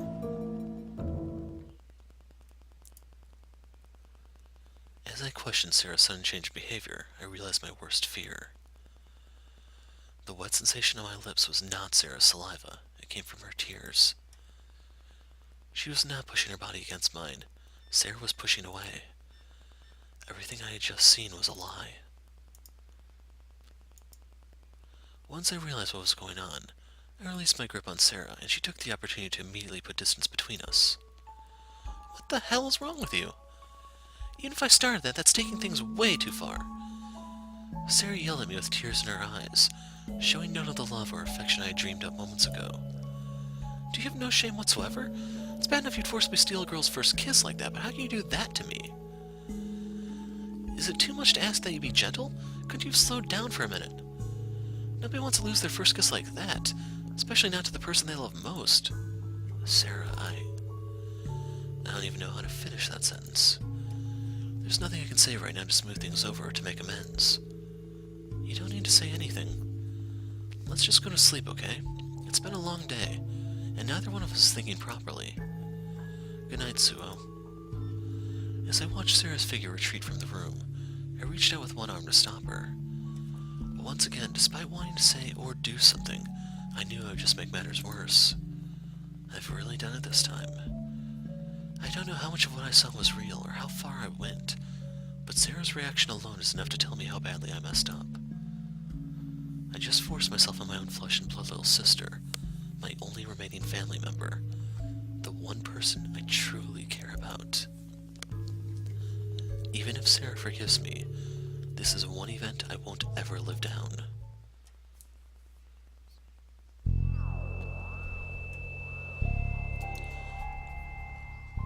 So at this point I think we just speed through the events for the most part.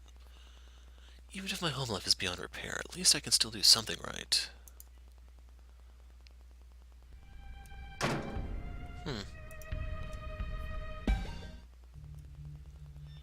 Sara and I went through a very awkward phase for a while thanks to the kiss we shared, but as it turns out, my unforgivable act wasn't enough to break us apart. Within 1 week, we were able to talk to one another normally again, and by the end of the second week, Sara acted like it never happened.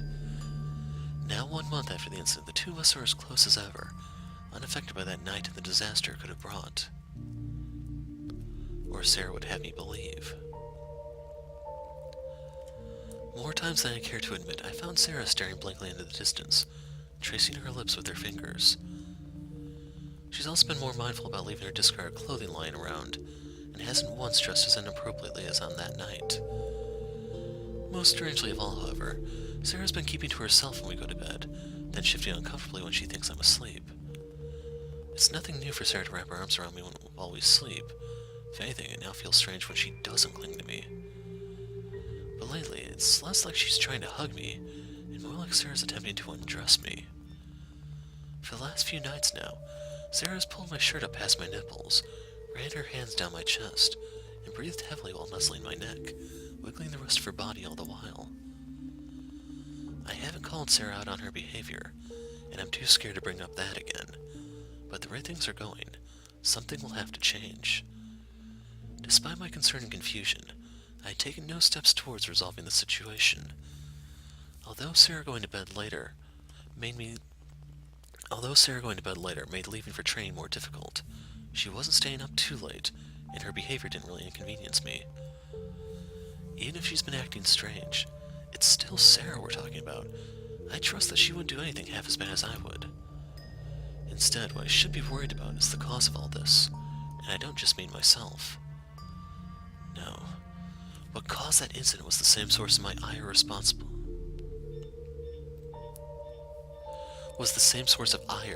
for killing my boss, and for perverting my life beyond repair. In other words, my sickness.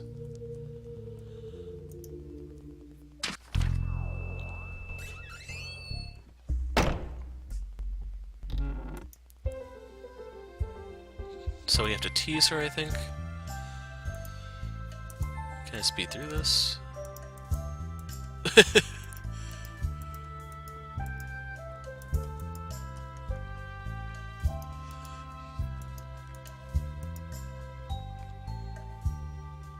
And then we need to get to work, I think.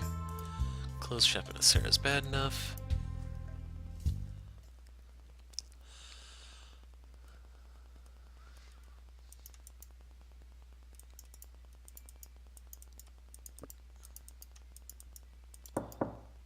I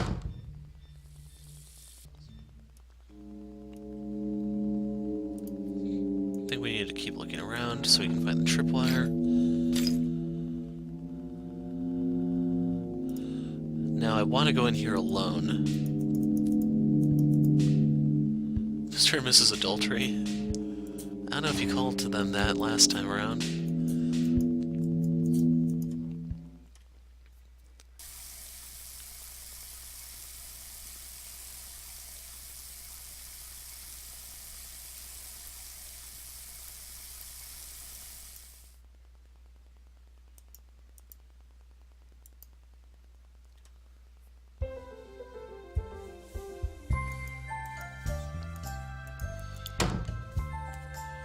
Back.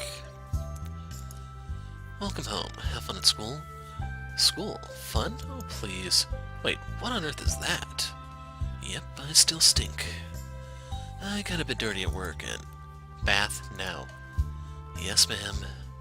No wonder you're so secretive about your job. I feel like I'm about to throw up.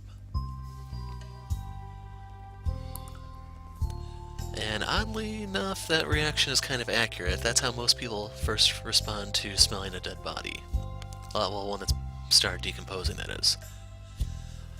Once again entering the bath, I continue where I left off, scrubbing the very flesh off my bones. This is hopeless. If it hasn't worked this far, I don't think one more dip is going to do it. Then again, it's not like I have a choice. I don't want to smell like this for the rest of my life. Geez, how are you still not done yet? You really are hopeless, aren't you?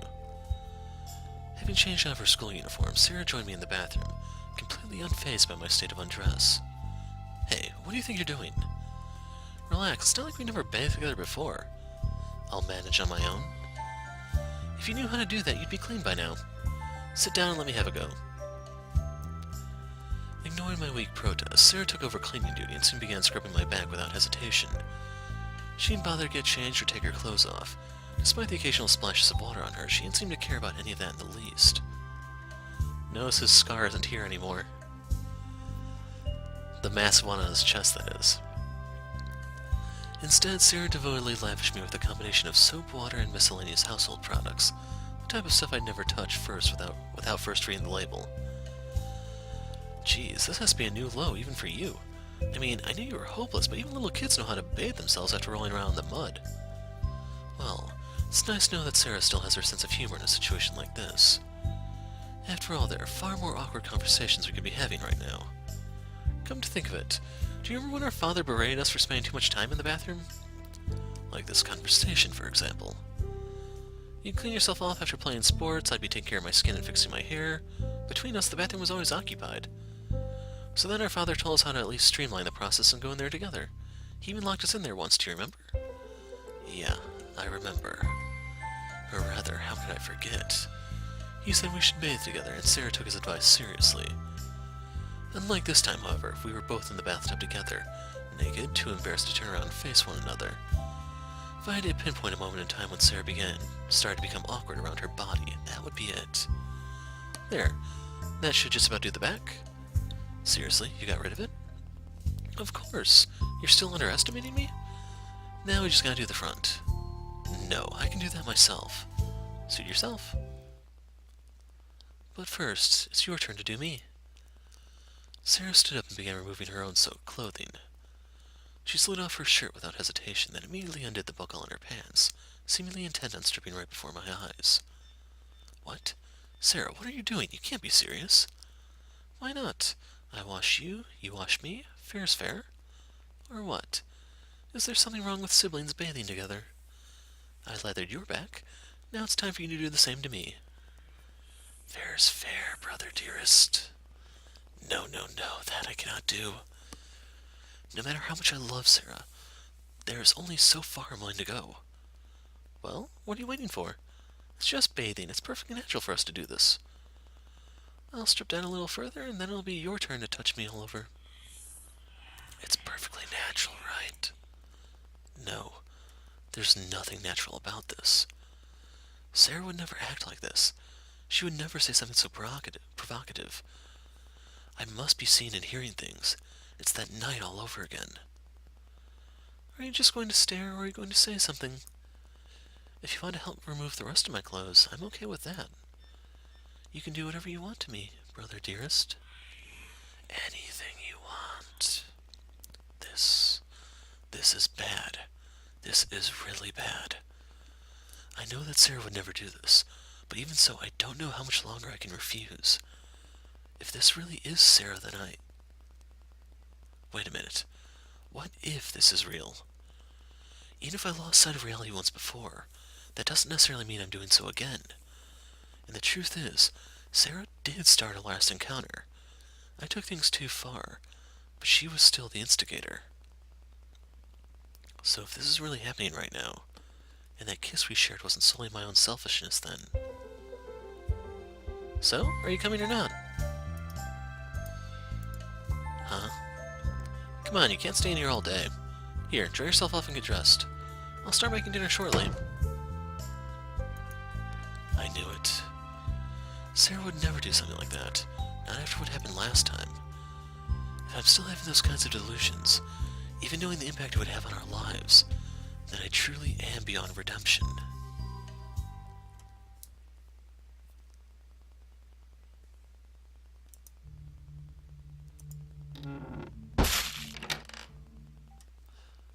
So we need to strike first here. And I'm going to need to take a break here, but I'll splice it together so you guys won't see anything. See you in a second. What did concern me, however, was where my mind drifted in the meantime. For the rest of the week I tried to just focus on my work and not to think about it, but with so much time spent inside my own head, it's been impossible to not think about Tuesday night. What I saw back then, the way Sara was acting, I don't know if it's something I secretly desire, or just some fucked up manifestation of my sickness, but whatever it was, that really rattled me. I thought that I could control my sickness. I thought that it wouldn't be a problem once I got used to it. But suddenly fainting, having auditory and visual hallucinations, not being able to differentiate between fiction and reality. If I'm not careful, I might wind up doing something I can never atone for. What the heck? You're up already? The moment I walked into the kitchen, I spied my sister, who had been kind enough to grant me a sleep in. Hey, even I'm capable of getting up early once in a while. Though it's mostly because I didn't have any work or training last night. Nowadays, I mostly sleep in because I'm exhausted from training, or because I've been out late working. Apparently so, I guess you aren't a total lost cause after all. Since you're up, want to come shopping with me? Is that a rhetorical question? Really now, for what possible reason would I want to go shopping? I figured as much. Are you sure you don't want to come? I'll be doing some clothes shopping, you know. If you come with me, I'll model some new underwear for you. Model underwear? No, that's alright. If you say so. I'll try to make it quick, so can you clean the shower while I'm gone? I haven't taken one yet, so I plan on bathing when I get back. Bathing?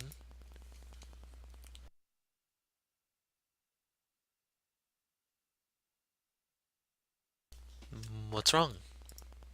Surely you can handle that much, right? Right, sure. I'll take care of it. Great. Then I'll be back in a little while, okay? Bye-bye. I really am losing it, aren't I? As the day passed us by, Sara and I waited around the house in relative silence. Sara busied herself with menial chores, cooked, read, and essentially played housewife for the day. I, on the other hand, found myself exercising off and on all day, trying to keep my mind focused on something productive and not on Tuesday night.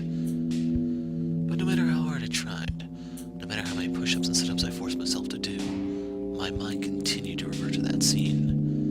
And worse than that, my mind was dominated by my sickness. Whether or not my sickness is to blame for what I saw, I have two big problems, neither one of which I can blame on my work.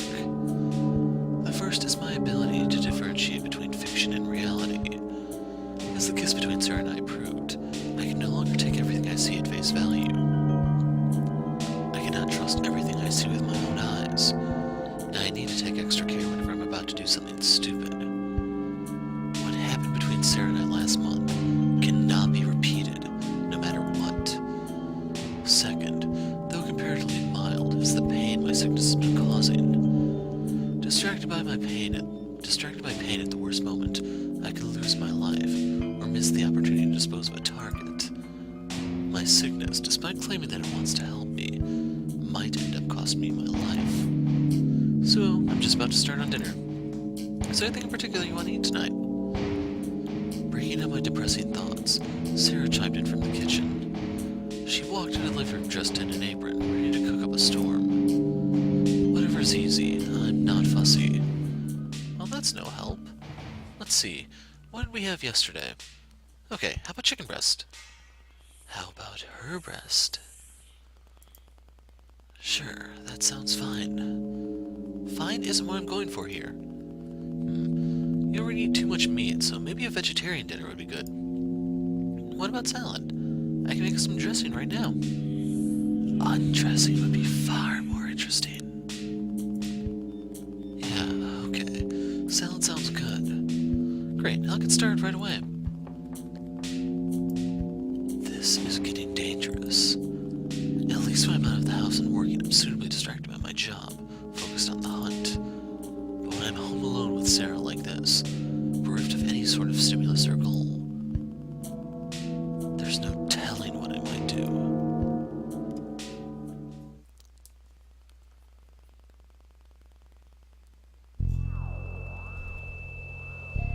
So we're gonna skip the meeting. Hopefully you guys don't mind.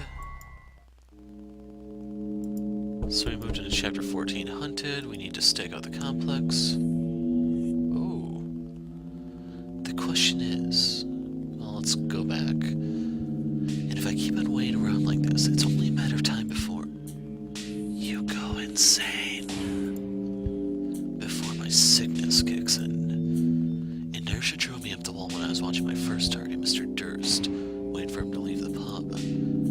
If I keep on sitting idly by like this, the same thing is going to happen again. The question is, how can I stave off my sickness without neglecting my work? The only surefire way to do my job and satiate my sickness is through the kill. Yes, and that's exactly the problem. I can't focus on my job when my sickness starts getting in the way, yet the only effective method I have of staving it off is to do my job. It's fine if my sickness manifests immediately before the kill or even during. Right now, when I don't even have eyes on the target, it's nothing but a hindrance.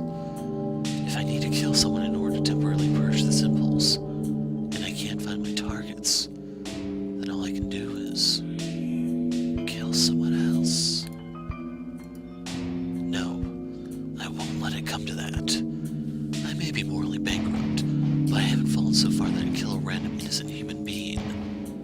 Every kill until this point has had a motive, be it for personal justice, financial reasons, or to assure my own safety. The moment I start to indiscriminately kill random human beings is the moment when my sickness will have won.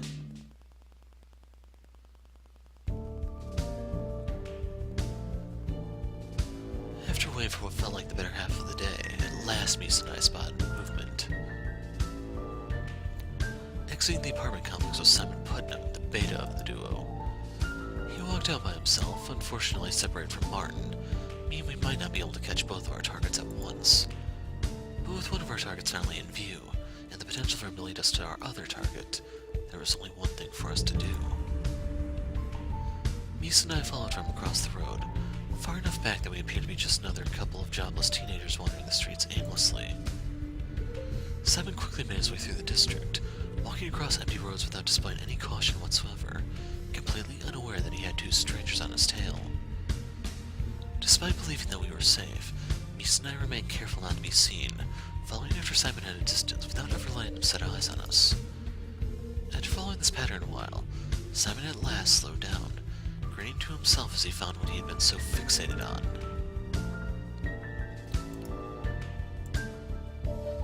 Simon approached the local middle school, or more specifically a young girl waiting out in front of the gate. He walked up to the girl as though they knew one another, casually putting his arm around her and striking up a conversation. Surprisingly, the girl didn't pull back. I couldn't be sure if they knew one another or if she had been waiting for him, but there was one thing I did know. That girl is Simon's next target. I've read his profile. I know that he hasn't been here long enough to know anybody, and he certainly doesn't have any family here. There's only one reason for a serial felon and accused rapist to approach a girl no older than 13. And that would be it. In the middle of their conversation, Simon quickly jabbed a needle into the neck of the girl with whom he was speaking. And the skip button finally kicked in. About time you got up. Or so I'd like to think. What time is it? 9:30 a.m. I take it you have a later shift this morning? 9:30, jeez, I really did sleep in. I better get going before Misa... Wait a second, today's Friday, right? What are you still doing here? Shouldn't you be at school? With my brother sick in bed? How could I do that? So Sara's using the excuse of taking care of me in order to take the day off. Skipping school, huh? What a delinquent. You're the last person I want to hear that from. Aren't you going to work today? You've been getting home late every day this week. That's... Damn. I thought Sara had already moved past these kinds of questions. I worked late Monday through Thursday, so I could take today off. 4 long shifts instead of 5 normal ones, you know? So that's it. That's a surprisingly good idea coming from you. What's that supposed to mean? So, what's your excuse? Last I checked, I'm in perfect health. Well, I thought I'd ask what you've been doing all week, but honestly, I just wanted to spend the day with you. You've been gone a lot lately, so we haven't been able to spend much time together. So that's it. Every day this week I've been out on the job, giving me only a couple of hours with Sara each evening. Between work and training, I've also been too tired to wake up early, causing me to get up after Sara's already gone to school. Sorry about that. But sure, I'm up for some bonding. What did you have in mind? Really? You don't mind? Of course not. I have the day off anyway. Just make sure it's nothing physical, okay? I need to rest. Of course. I have just the place in mind. The movie theater? How did I know? After sending Misa a text message to let her know my situation and giving Sara a chance to change clothes, the two of us hit the street. We headed towards the mall and took a slight detour to our local cinema. Although I hadn't been to the local cinema before, Sara had mentioned its location multiple times in the past, always hinting that we should watch a movie together. Come to think of it, I've been pretty slack about spending time with Sara over the past few months. Ever since we were forced out of our home, I've been focused on supporting her financially rather than emotionally. Quality time like this is long overdue. There it is, that's the one. Sara pointed to a movie poster plastered on the wall. Love from Beyond. Why does that name sound familiar? Because I've been trying to get you to see it with me for weeks. And now that we're finally here, my persistence has paid off. I see. I have a bad feeling about this. Ah, so I don't even get a movie choice. But you do get a new CG. After purchasing... Wow. That had to have cost a nice chunk of change.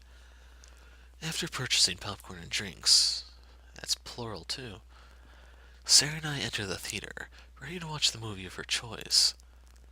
The poster didn't really tell me anything, other than the fact that this is a romantic film. Going by the title and the fact that Sara wanted to see it, chances are it's a soppy chick flick. Is that supposed to be sappy, or... I'm not entirely sure. Oh well. If it's too boring, at least I'll be able to get a little more sleep. As Sara waited for the movie to begin, her excitement quickly dampened. After sitting in the theater a while, the screen finally lit up, only to show the first of many commercials. That's right. I had almost forgotten about this part of the cinema experience. With movies come commercials. Lots of commercials. $40 worth of commercials, in fact. When we used to go to the movies as a family, we'd always show up late, hoping to get in just as the actual movie was starting. Apparently the lesson didn't sink in.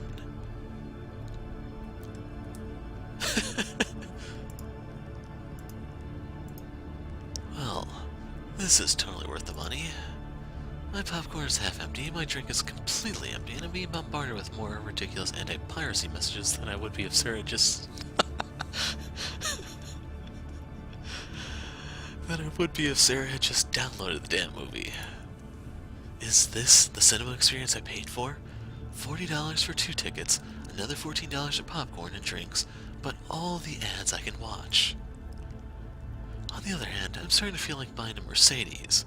One with power steering, front and rear wheel cameras, a detachable... Okay, here we go. Commercials over, popcorn... I'm trying to remember what show it was where they had a sketch making fun of all the previews before the movie. Basically, the whole thing devolved into a hostage situation, and it got kind of ugly. Apparently they had a similar experience here. Okay, here we go. Commercials are over, popcorn's finished, and the movie is starting. Let's see now. Classification warnings, nobody under 15 years of age, based on a novel that won Best Supernatural Romance Novel. Ah, crap, not again. Sara's already made me sit through enough stupid lovey-dovey vampire movies that last a lifetime. Just kill me now. But you mustn't, my love. I have to. Our son cannot grow up in this harsh world without his mother to guide him. Just promise me that you'll always... I like how their expressions change here. Honey, are you still with us? Speak to me. Brains. You monster. How could you?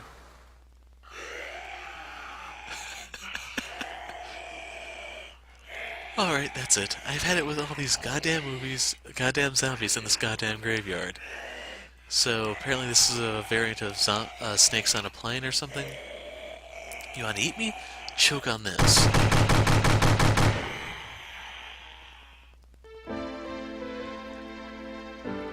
You're all I ever wanted in a man and so much more. Brain, promise you we'll be together forever. Brains. Brain, you may be the happiest woman in the world. I think I may want the CG before this one to be the thumbnail for Sara's route. What the hell did I just watch? A question I ask myself often these days. It's also why it took me a year to go back to the movie theaters. So Love from Beyond is unlocked. The achievement, that is. So, necrophilia, huh?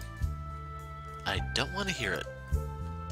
Well, that was a pretty disturbing development.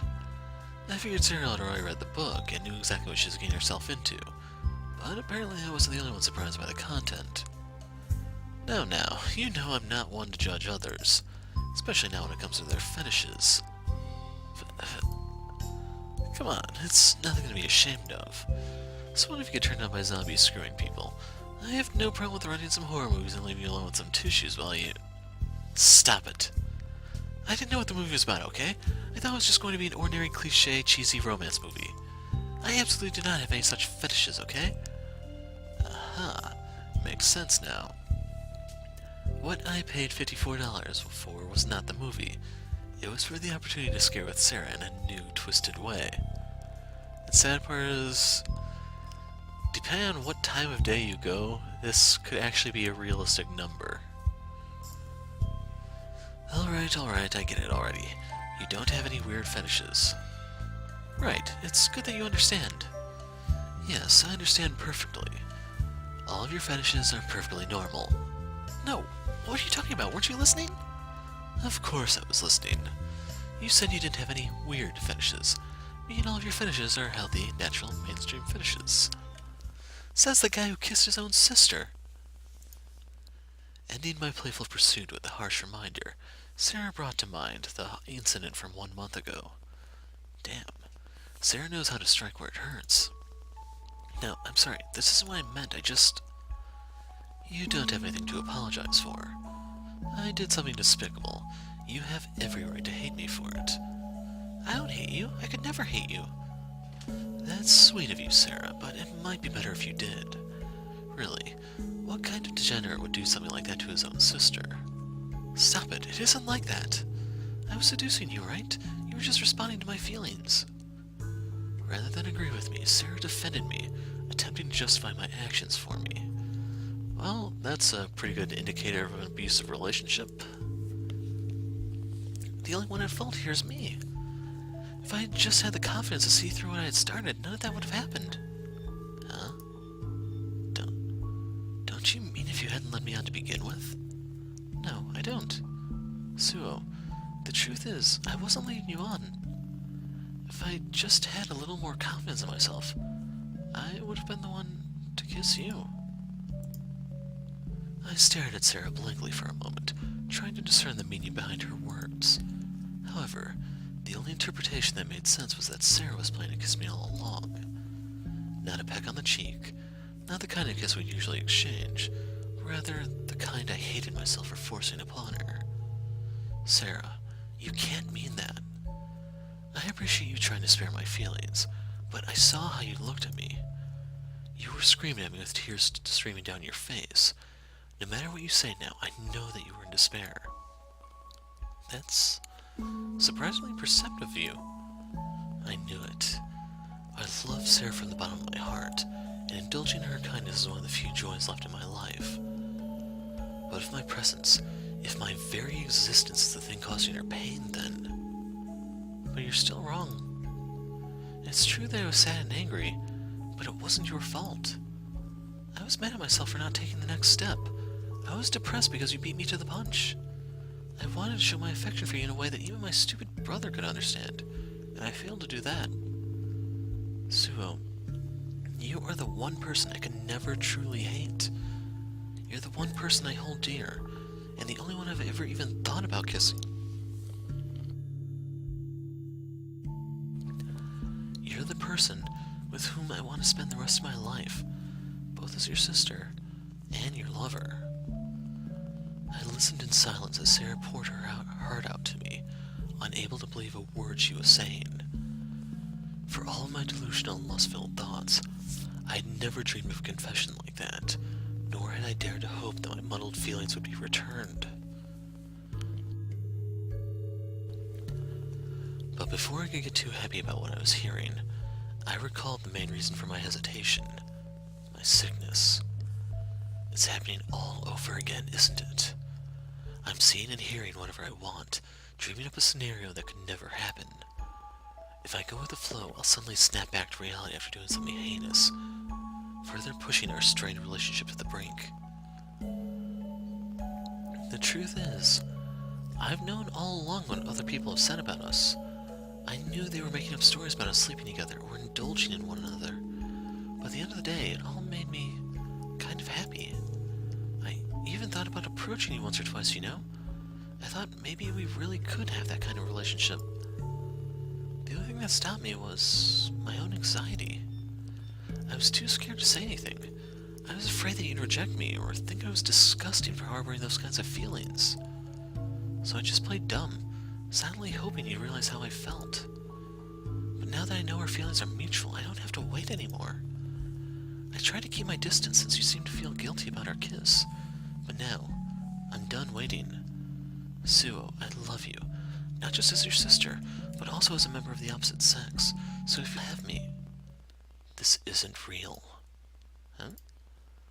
Sara, I don't know what's going on right now, but what I'm seeing and hearing cannot possibly be real. Please, for your own safety, get away from me, before I take advantage of you again. Sara probably thinks I'm acting crazy right now.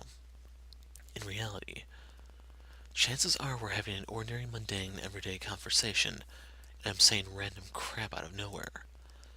So before something bad happens once again, Sara needs to give me some space. So you're worried that you won't be able to control yourself? I guess I should be flattered that you think I'd have that effect on you. But the truth is, even if you do something like that, I won't push you away this time. No, Sara, you don't understand. What I'm saying is that I can't do this. If I allow my feelings to get the best of me again, I really will destroy our relationship, once and for all. I see. I understand now. Really? I'm sorry I have to break it to you like that, but it's for the best, okay? Yeah, I understand. You need time to sort out your feelings, so you don't do something you'll regret. No, that's not what I... It's okay. The last thing I want is for you to regret our relationship. But I've been waiting for you a long time now, and I don't think I can hold back much longer. Every night since our kiss, I've been fantasizing about the two of us, just like I used to before our parents died.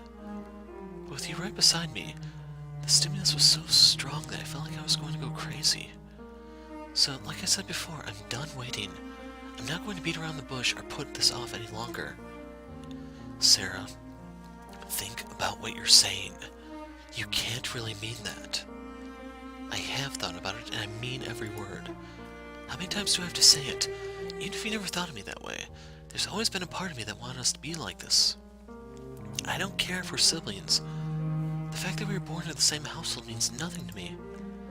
All I want is to be intimate with one person I love more than any other. So tonight, I'll go to bed first, and I'll be naked under the covers. If you choose to join me, I'll be ready.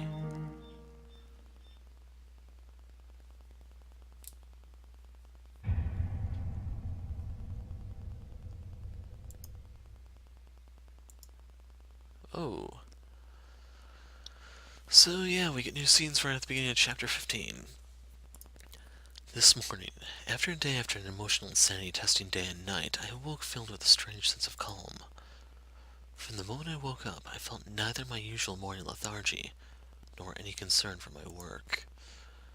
With my sheets covering my body, and the sun's morning rays still mercifully weak, I reveled in the warmth provided by my favorite place in the world. Or rather, my favorite person in the world. Yesterday, after having a conversation with Sara which I believed to be a fantasy, I set out to prove to myself that I was hallucinating. I thought there was no way I could have heard her right. Surely I must have been hearing what I wanted to hear and not what was actually happening.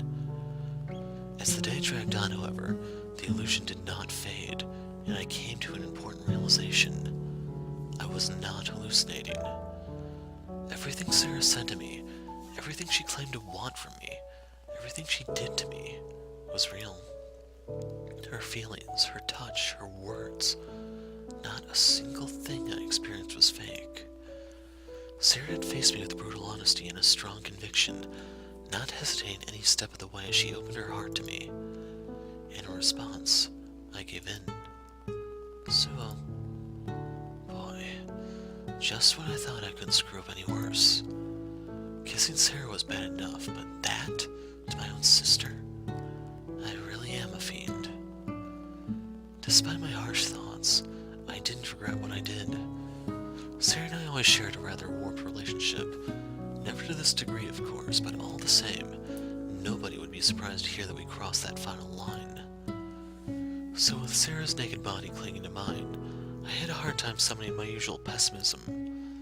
Instead, all I wanted was 5 more minutes with the most beautiful girl in the world.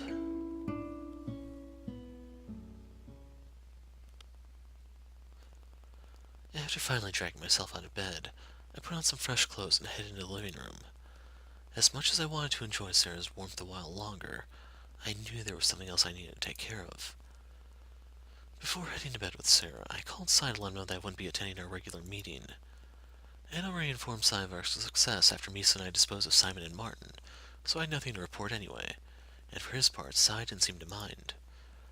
Nonetheless, I figured I'd better call to see if I missed anything important, just to make sure. Morning, sunshine. Catch a few extra hours of sleep while you were neglecting your duties? Maybe he did mind after all. Sorry about that. Like I said, I had some familial issues to take care of. So, did I miss anything?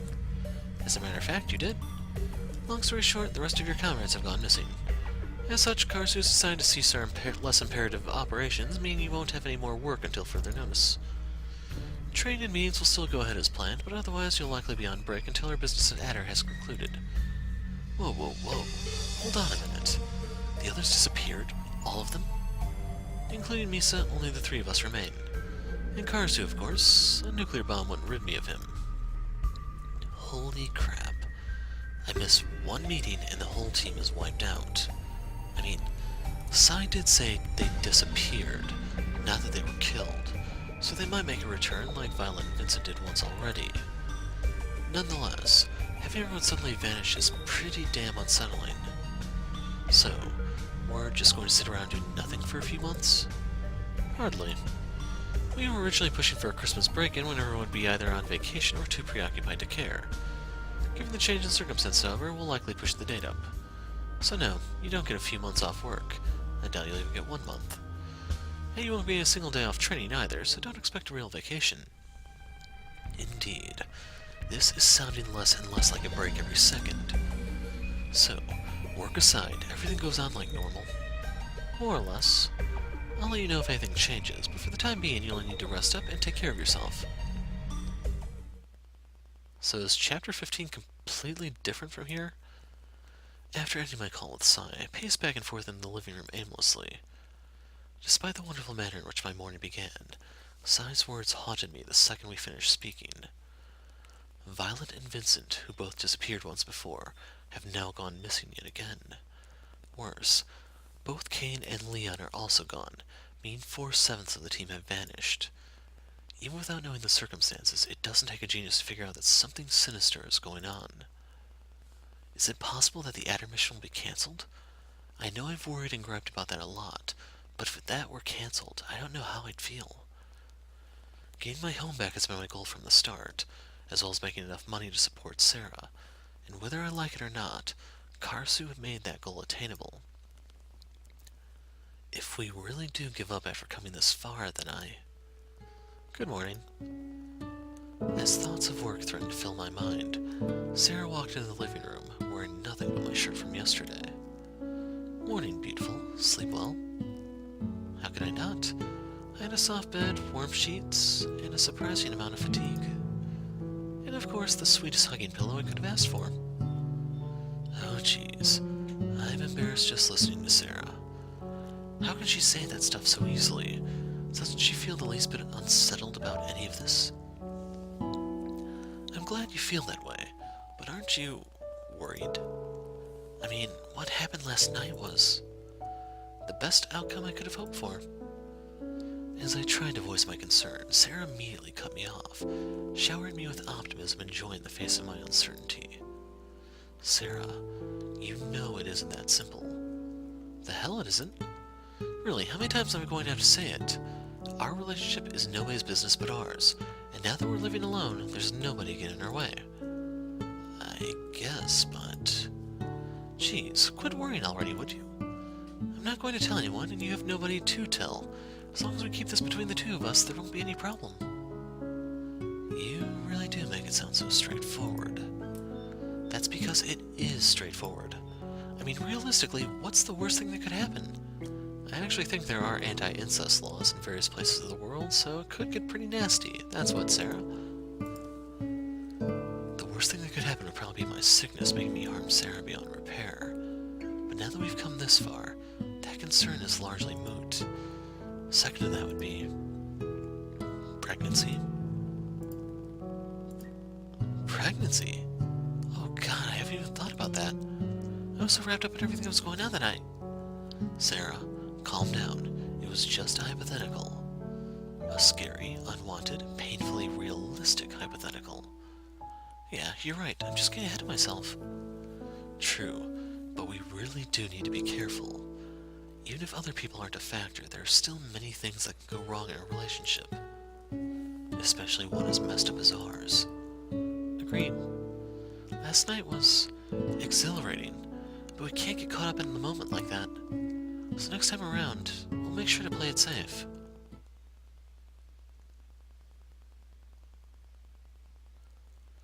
After spending a few hours with Sara, whose mood couldn't possibly be any better, the two of us separated temporarily in order to prepare. Sara's preparation consisted of more shopping than usual, promises of certain surprises to look forward to, and preventative measures so concerns like the one I raised could be put to rest. My preparation, on the other hand, was nothing so light-hearted. Given my brief phone call with Sara earlier, my mind naturally gravitated towards work, threatening to disrupt an otherwise peaceful and joyous day. So before Sara could notice my distraction, I made the truthful excuse of needing to check in on something before settling in for the day. As a result, I'm now outside Karsu's office, filled with questions and anxiety over everything that's occurred over the past 24 hours. This is all happening way too fast for my liking, but when I think about it, my entire life has been this way for a while now. Moving out, jumping from job to job, watching people kill or be killed. Whenever I find peace at home, work gets the best of me, and of course, when work settles down, some drama invades my home life. Thinking about it like that, I almost wish the adder break-in would fall through. Without further hesitation, I entered Karsu's office. I was not invited, nor was I expected, but even so... Fine, let's say we do move up the date. What then? Isn't it obvious? We'll hit Adder hard before they can improve their security. Our original plan will come to fruition despite their best efforts, and everyone will be happy. My presence caused no disturbance. I still think moving up the date is a knee-jerk response. That doesn't make it wrong. I've already lost 4 of my 7 remaining children this past week. What will you do if another one of you disappears too? Oh please, nothing will happen to Misa and I. And Suo? Suo can take care of himself. Suo can take care of... Whoa. Engaged by the conversation taking place, Sai's distraction made it possible for me to sneak up on him for once. Looks like Sai got a taste of his own medicine. Perhaps you trained Suo a little too well, Oh please, I was just distracted. Anyway, what are you doing here, Suo? The meeting is tomorrow. Yeah, nice to see you too, Sai. I came here today because I was worried about what you told me over the phone. Ah, so you're the one Sai was speaking to. He can be so secretive about these things, you know? He doesn't tell me anything unless I need to know. Tell me about it. Whenever I try to inform you of anything mundane, you just tell me to skip it. Forget about that. Suo, if you came here hoping to find out more about your missing comrades, I'm afraid there isn't much I can tell you. We believe they've either swapped sides or been killed. Either way, those 4 are not your comrades anymore. Which is a shame considering the number of requests we've been receiving lately. Requests? You mean the assignments I usually receive? That's right. What do you say? Care to octuple your quota? Octuple? That's 8 times as much, right? I think that might be a bit much. Besides, aren't we supposed to be on break? You are on break. Stop taking the things Karsu says seriously. Look, I already told you everything you need to know over the phone, okay? I understand that you're anxious, but this isn't something you need to worry about. Just go back home, have fun with your sister, and prepare for your upcoming training. If anything changes, we'll call you.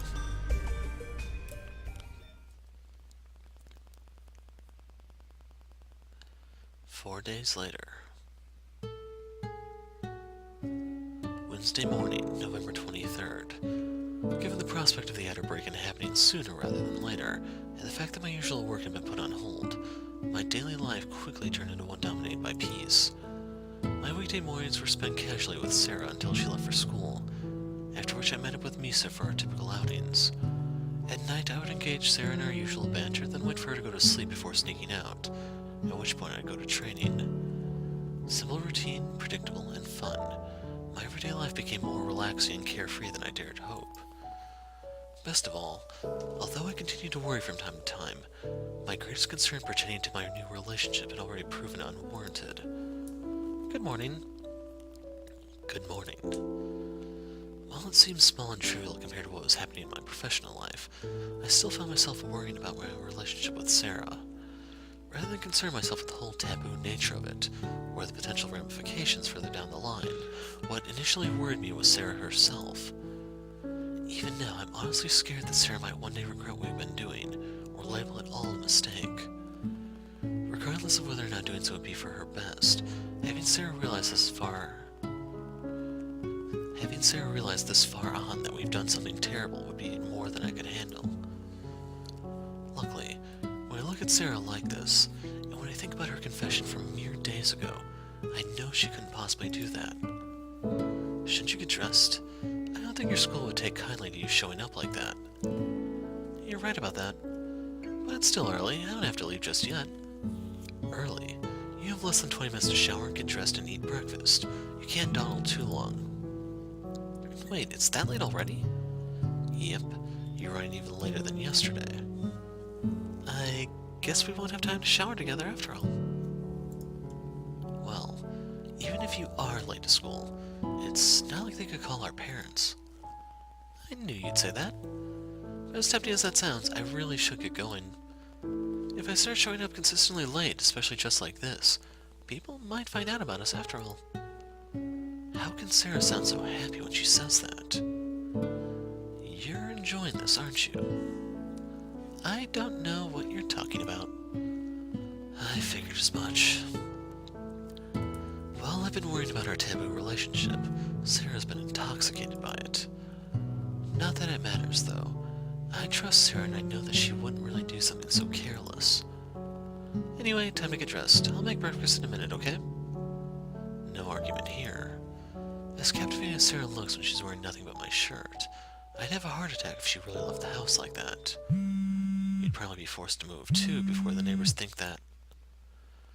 The moment my sister escaped earshot, my phone began to vibrate. I pulled my phone out of my pocket and turned the screen on, immediately finding a single text message from Sai. After eating breakfast with my appropriately dressed sister and sharing with her an incredibly inappropriate kiss, the two of us parted ways. Sara left to go to school, I grabbed my work gear, and before I knew it, I found myself in Kara's office. About time you showed up. The moment I walked through the door, both Misa and Sai greeted me. Only Misa actually seemed happy to see me, of course, but by this point I expected nothing different from Sai. Suo, I've called you and Misa here this morning for an urgent assignment. Sure, we'll be hunting down our ex-comrades or their killers. Talk about a short vacation. Sai had me thinking we'd spend the month doing little more than training, yet we're already pursuing professional killers. Not that I'm complaining. Peace is great and all, but it's best in moderation, and I'm seriously craving some action right now. Whether we find Vincent and Violet, or the people who killed them, one thing is for certain. I'm going to enjoy this way more than I should.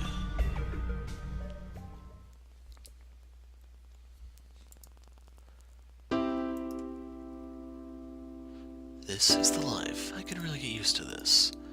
Forget sharing a single bed with Sara. I slept better last night than I have in months.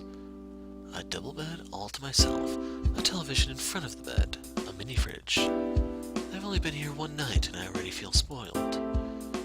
Shortly after we arrived at the hotel, Misa and I went to bed, leaving aside fantasies of room service and watching TV in bed for another time. I worried briefly about how pissed Sara would be at my sudden disappearance, but I did remember to leave her a note and I figured I wouldn't be gone for long. Above that, however, with a double bed all to myself, it took only a moment for fatigue to get the best of me. My thoughts exactly. Want to go back to bed? It's not like we need to be up this early. Oh, how professional of you. You're probably just too hungry to go back to sleep, right? I figured as much. Relax, I'm ready for breakfast whenever you are. Let's go hit the town. After Misa and I had a chance to shower and get changed, the two of us went out into town at last. We ate breakfast together at a local cafe, etc., etc.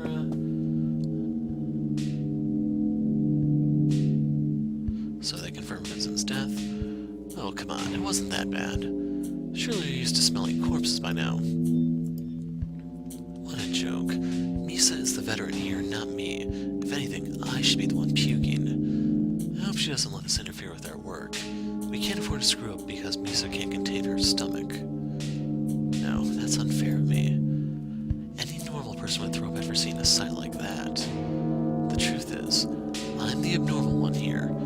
Even if I didn't know Vincent very well, I should have felt something seeing him like that. Perhaps I'm more suited to this job than I realized.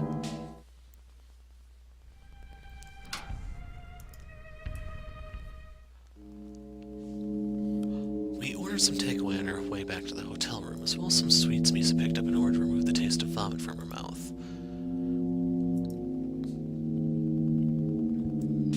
So yeah, they keep breaking this up. So Misa and Suo split up here. Buy myself some alone time. Misa and I split apart almost 15 minutes ago, giving us the opportunity to pincer our target. We headed in different directions, both approaching our target from a different angle, hoping to cut off whatever escape route they had planned on taking. As Misa and I drifted further and further apart, however, some peculiarities began to arise, which made me think splitting up wasn't such a great idea after all. Minutes after we split, the map on my phone disappeared, making tracking our target next to impossible.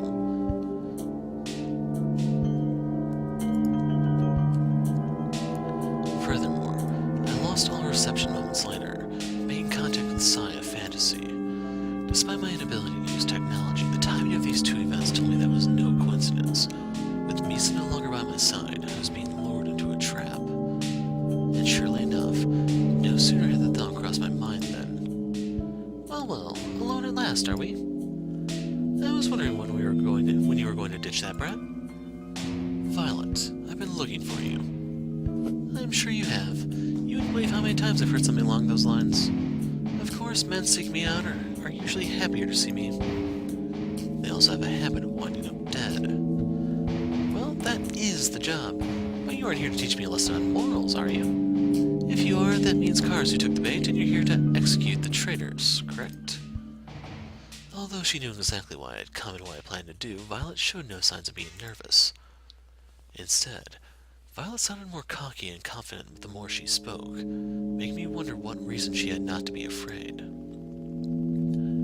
If you already know that much, then you'd better say your prayers. Oh? So you do plan on killing me? That's fine, but wouldn't you rather trade information first? Trade information? What could she possibly... And what information do you have that I might be interested in? Well, for starters, I can tell you how I evaded the detection of you and that brat so easily. The truth is, rigging the coordinates given by the devices Karasu supplied us with is painfully easy. Honestly, by this point, you and those Japs are the only ones who don't know how to falsify your locations. That's pretty weak information. It doesn't matter to me in the slightest how you evaded our detection. So I see. In that case, let's leave the information trading until later. For the time being, I have a proposal for you. A proposal. More interested than in garbage intel, sure. But honestly, I'm already making plenty of money. Nonetheless, if Violet's offering to pay me, I can at least listen. More money than I'd make working for Karasu? Go against my boss for my own personal gain, huh? Sorry, Violet. I learned my lesson the last time something like that happened. The last time? What are you talking about? Nothing relevant. Anyway, even if I wanted to accept your proposal, I don't think my partner would be so accommodating. True, but your partner isn't here, is she? I wouldn't be so sure about that. What are you... Obscure your coordinates all you want. Misa and I will... Although she headed in the opposite direction, I could sense someone following me from the moment we split. Given that the feeling didn't disappear when Violet showed herself, I knew it had to be Misa.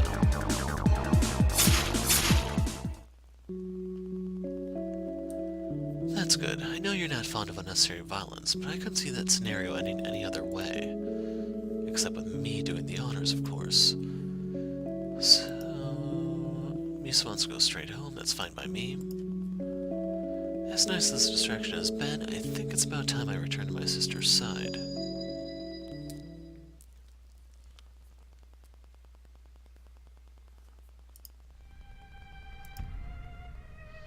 When I reported for the usual Sunday night meeting, Sai proposed, among other things, that we begin training on a daily basis. Does he want to start training on weekends too? I know I'm the one who said peace was better in moderation, but Sai's going to be pissed. Sara's going to be pissed if I keep ditching her. She was sore enough about my disappearing act on Wednesday. After receiving a stern warning about how underprepared I was, paired with conflicting talk of how I had nothing to worry about, I finally left Karasu's office and headed home. Despite the apparent need for a meeting, our discussion ultimately came down to a single point. Daily training, day and night, until Adder.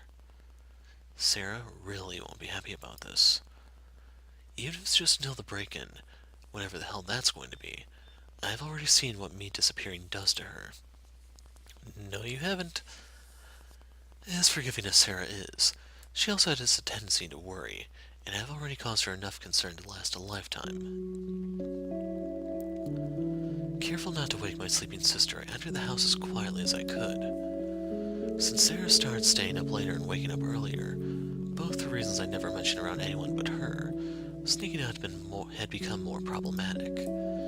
Sara's tendency to cling to my torso while sleeping made a clean getaway difficult, and with her grip strength increasing for every layer of clothing removed, I was beginning to think a plan B might be necessary. Break-ins and talk of betrayal aside, Sara's presence is becoming increasingly difficult to work around. It won't be a problem after this whole Adder business is over and done with. Heck, once I'm jobless again, she can cling to me all night long. For the time being, however, I can't allow myself to indulge in Sara's warmth, nor can I satisfy her craving for my affection. Before that, I have too many loose ends to take care of. Going by what Violet said 3 days ago, my former co-workers disappeared of their own free will, planning to usurp Karasu's position.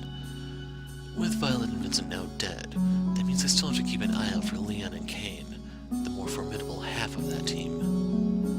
And whether they show up before, after, or even during the break-in, one thing is for certain. My work for Karasu is coming to an end.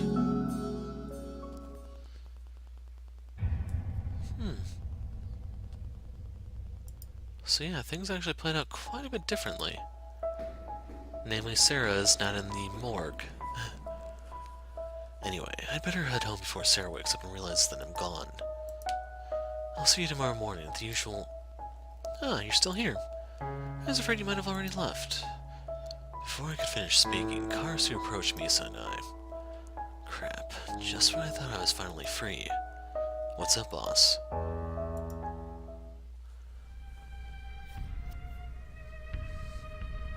And I believe you.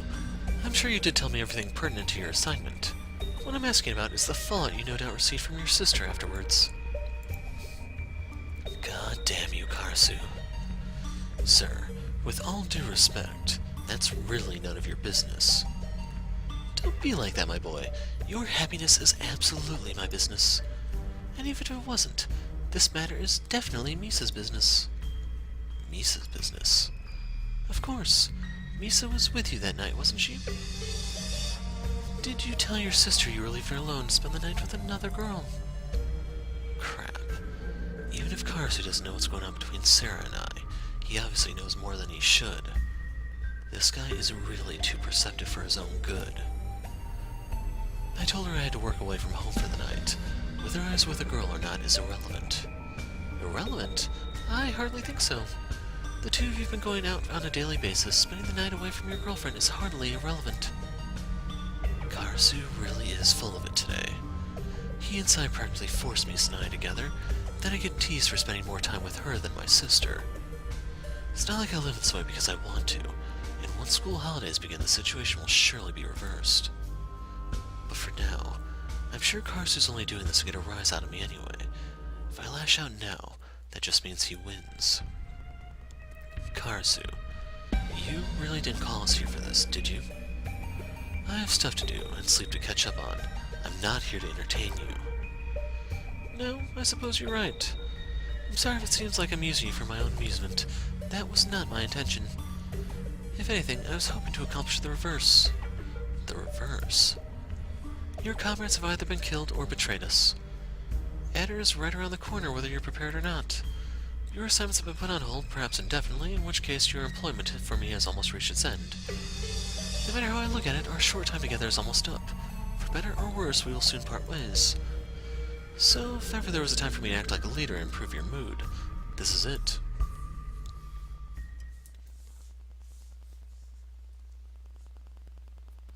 Eight days later.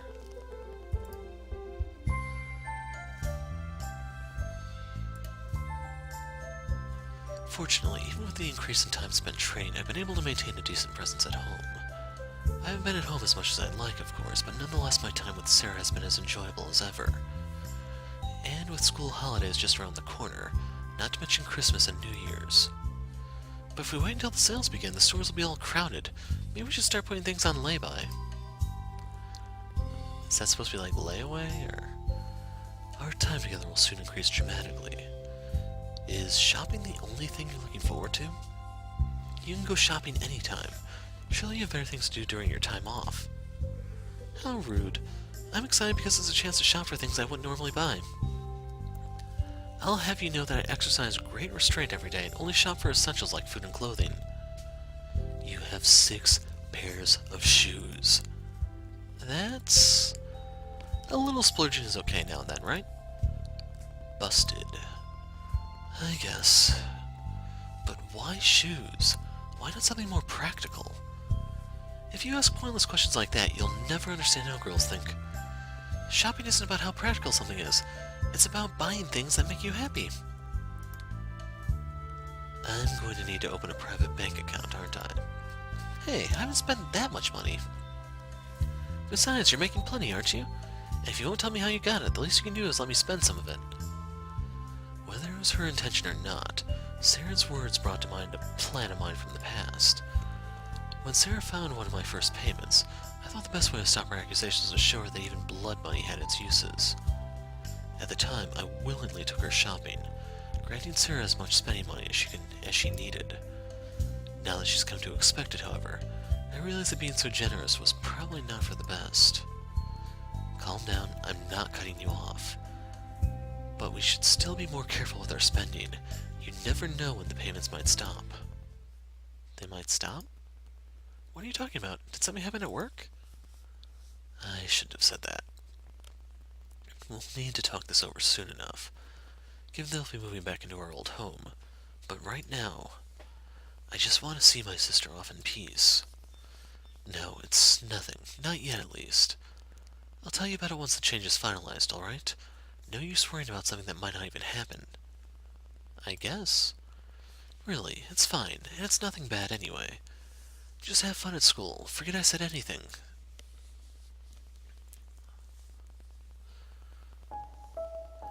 After waiting for my sister to leave, I headed to Karsu's Underground Stadium for another day of tiresome training.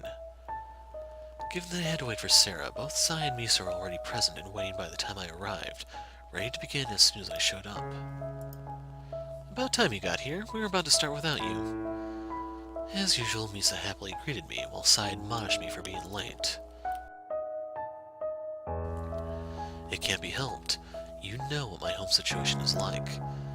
Besides, I've been doing fine so far. It's just more agility training, right? You wish. Today we'll be shifting our focus to the technical aspects of the break-in, so I'll need you at full attention. Go get changed and meet me back here in 5 minutes. Without waiting for my response, Sai walked off, presumably to begin preparing for our training. Technical aspects, huh? It might be nice to make it home without immediately passing out, but even so, I'm far more adept at physical activity than anything requiring thought. Today might just be more exhausting than usual. A few minutes later, as commanded, I returned to the spot Sai had been standing moments ago. Even after I returned, however, Sai was nowhere to be found. Misa, where's Sai? I didn't take that long, did I? The moment I questioned Misa, who appeared to be waiting for me, she turned around and began walking towards Karasu's office. Misa briefly turned her head, gesturing for me to follow after her. Following my silent guide, I soon wound up in Karasu's office. Waiting for the two of us were Sai and Karasu, both of whom were staring at the television with serious looks on their faces. Sai, what's going on? Given the rest of the day off to prepare for an abrupt and unwelcome deadline, I started my free time by heading home.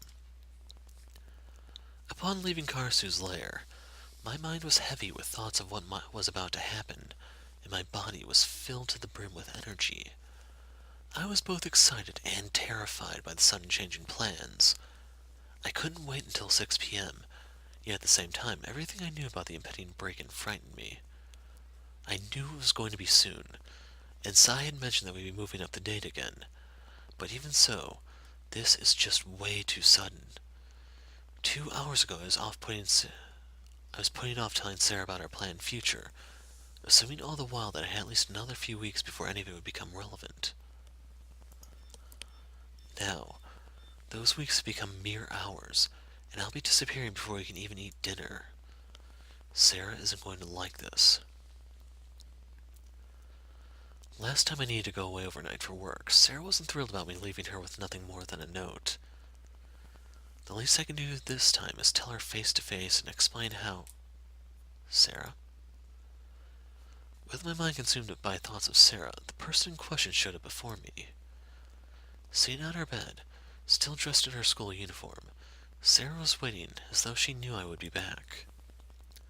I had a feeling you'd be back early today. After the way our conversation this morning ended, I knew I had to come back here.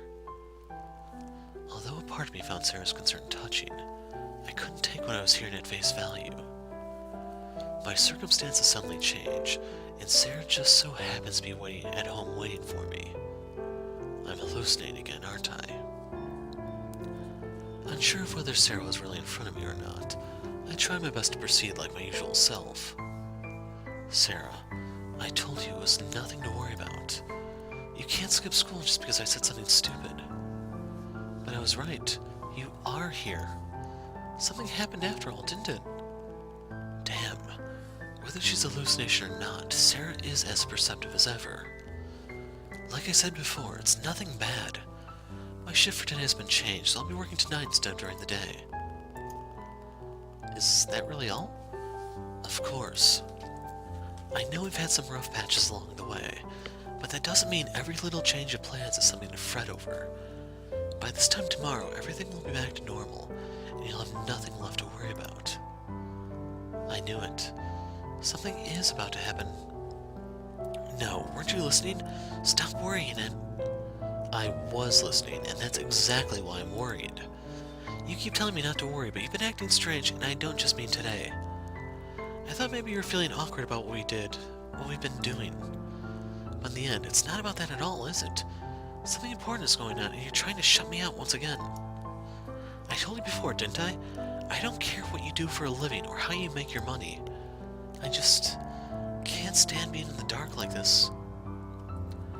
Sara, I'm sorry that you feel that way, but I really think it's for the best. If I told you everything that went on around me, it would just give you more reason to worry. So let me worry. I'm going to worry about you anyway. At least let me know what I'm supposed to be worrying about. Do you really mean that? Of course I do. I've been worrying about you since we were kids. It's already second nature to me. Besides, whether it causes you grief or not, it's only natural to want to know everything about the person you love. So please, tell me what's eating at you. Even if you can't tell anybody else, at least confide in me. Because no matter what you have to say, I promise that I'll be on your side.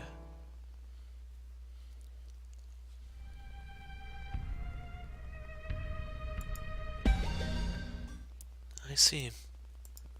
So that's why you've been acting odd lately. Pretty much. Was I really acting so different, though? I thought I was doing a good job of keeping myself together. To most people, you probably seem no different, but to me, absolutely. I know you better than anyone, after all. Even if you think your behavior hasn't changed, I'm the true authority here. Apparently so.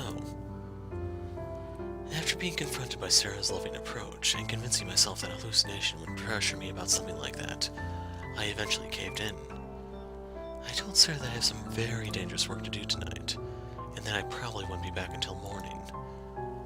I also told her that the work wasn't exactly legal, and that the person I agreed to help would pull some strings in return, resulting in the acquisition of her old home. I still can't believe it. You're risking your life and your freedom to get our old home back. Though I suppose I shouldn't be surprised by this point. It's been this way since the moment our parents died. You brushed off a severe head wound, fled the hospital, quit school, began working, found us a new home. Now on top of all that, you found a way to get our old home back. You're really amazing, you know that? There's no way I could have done any of that. In fact, I don't think there are many people who could. Well, it's not like I had much of a choice. You're wrong. You did have a choice. Any step of the way you could have given up or taken another path. From the beginning, I was prepared to quit school and find a job. I would have thrown away my chance of getting a high school diploma in order to work so that things would be easier on you. But you stubbornly refused, saying that my future was in academics and that you should quit instead. Of course I did. What kind of selfish idiot would let their little sister throw her future away? Sadly, more than you'd think. But it wasn't just that. You were in no position to leave the hospital and had no work experience, yet you went out and found a job in no time at all. Even when you were leaving early in the morning, getting back late at night, you didn't complain. You carried all that weight by yourself, trying your best to look strong. You'd come home with cuts and bruises, then immediately fall on the bed, utterly exhausted by work, and you still pushed on. Sara, that's really nothing special. Lots of people do that. It's part of working a physically demanding job. I guess so. Look, I appreciate what you're trying to say, but I really don't think I've done anything that great. I've just been going with the flow and doing what I could to survive. There's nothing special about me. I could have failed any step of the way, just like anybody else. Really, one mistake and I could have just as easily wound up like Marcus or Vincent. My luck is not something I should be praised for. The fact that you believe that just goes to prove my point. The thought of abandoning me or never giving up even crossed your mind. Working hard to get back what we had was just a natural conclusion for you. That's just who you are, and why I couldn't help but fall in love with you. Sara blushed as she averted her gaze, all the while pouring undeserved praise onto yours truly. Despite feeling unworthy of her kind words, however, I couldn't help but wonder what truth there was to them. And more importantly, whether Sara would still feel the same way, if she knew of the horrible things I had done. From Sara's perspective, I may indeed be a kind, hard-working brother who's gone above and beyond his duty. But in reality, I'm just a killer. A criminal who's gone too far to feel any semblance of remorse. Would Sara still praise me like this if she knew the real me? Though, to be honest, saying all of that did get me thinking. Don't get me wrong, I'm grateful for everything you've done, but why did you? Why? Why did you go to such lengths and do all of this on your own? You didn't have to take everything on yourself or go so far. We could have shared the burden, and you would have lived a much easier life. I could have worked part-time while still studying, so you didn't have to work so hard. You could have given up on our old home and accepted what we have. So what has been driving you? For what reason did you do all of this? That's not a bad question. In all honesty, my life hasn't been as difficult or loathsome as Sara seems to think. At first, I did feel bad about what I was doing. I wanted no part in the violence or bloodshed Marcus introduced me to, and sought a peaceful, legal way to make money. But before I knew it, I realized that I had no reason to refuse, and that nothing would change even if I did. If I turned down Marcus's offer, he would simply find someone else. If I turned down Karsu's offer, he too would find someone else. If I didn't kill Mr. Durst, Mr. Roth, Miss Mendez, even if I'd spared every victim of mine, one of my co-workers would have killed them in my place. My role in all this has been optional from the very beginning. I was just one of many pawns easily replaced. Once once I realized that, everything became much easier. What I had originally done purely for financial reasons, I gradually started to enjoy. I made money by doing work I no longer felt any regret over. I put my life back together by completing easy yet interesting jobs. I met new people, made powerful allies, worked beside a girl with a life as miserable as mine, and learned all about the darkness beneath the surface of the city. And above all else, I was able to provide for my sister. Suo, are you still with me? Sorry, I got lost in thought for a minute there. It isn't that difficult to answer, is it? No, I suppose not.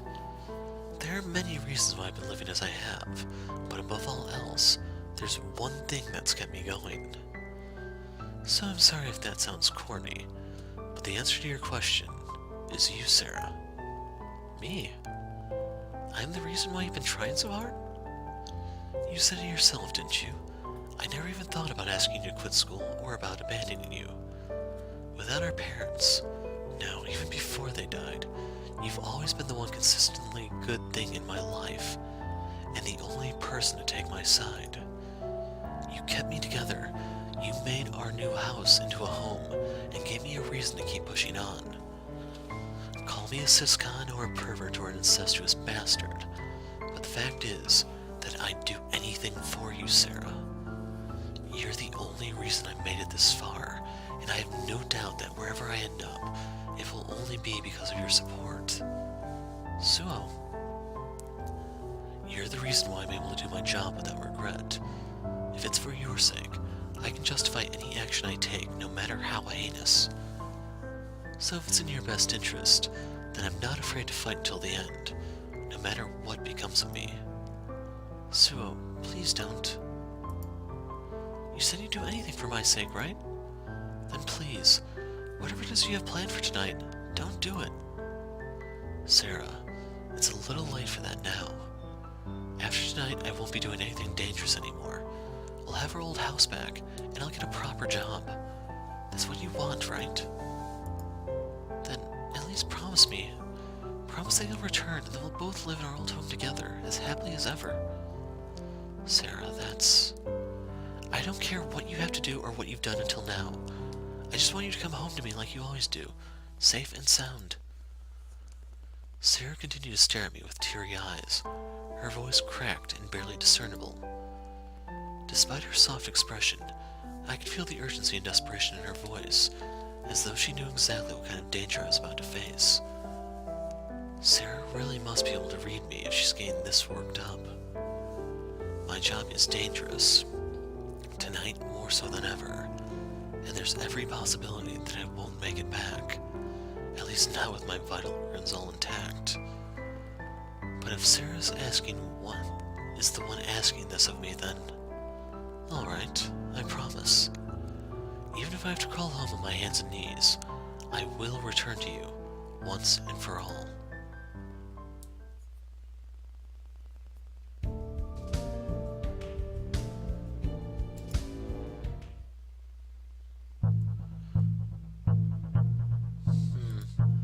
Let's just skip the questions.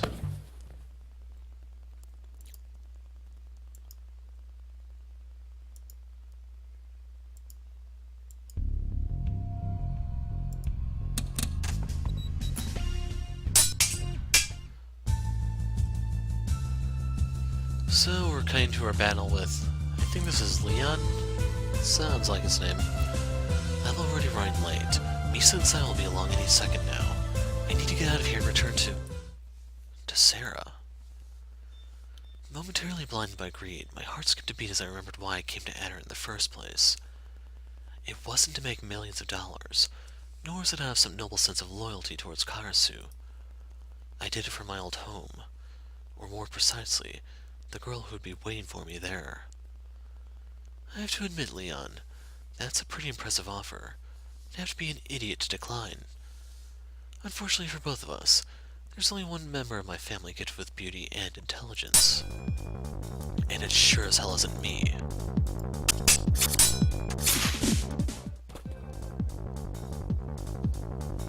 This is my last day on the job, for Christ's sake. I'm not going to lose you now.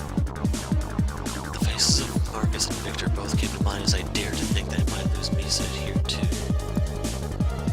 In a job filled with so much death, any one of us could be next, and Misa was no exception. Unlike the others, Misa and I were close. We worked together daily, spent most of our free time together, and actually enjoyed one another's company. So even if we weren't as close as we could have been, I still wasn't prepared to let her die. Damn it, Misa. You can't leave me alone now. If you're really my partner, then open your eyes already.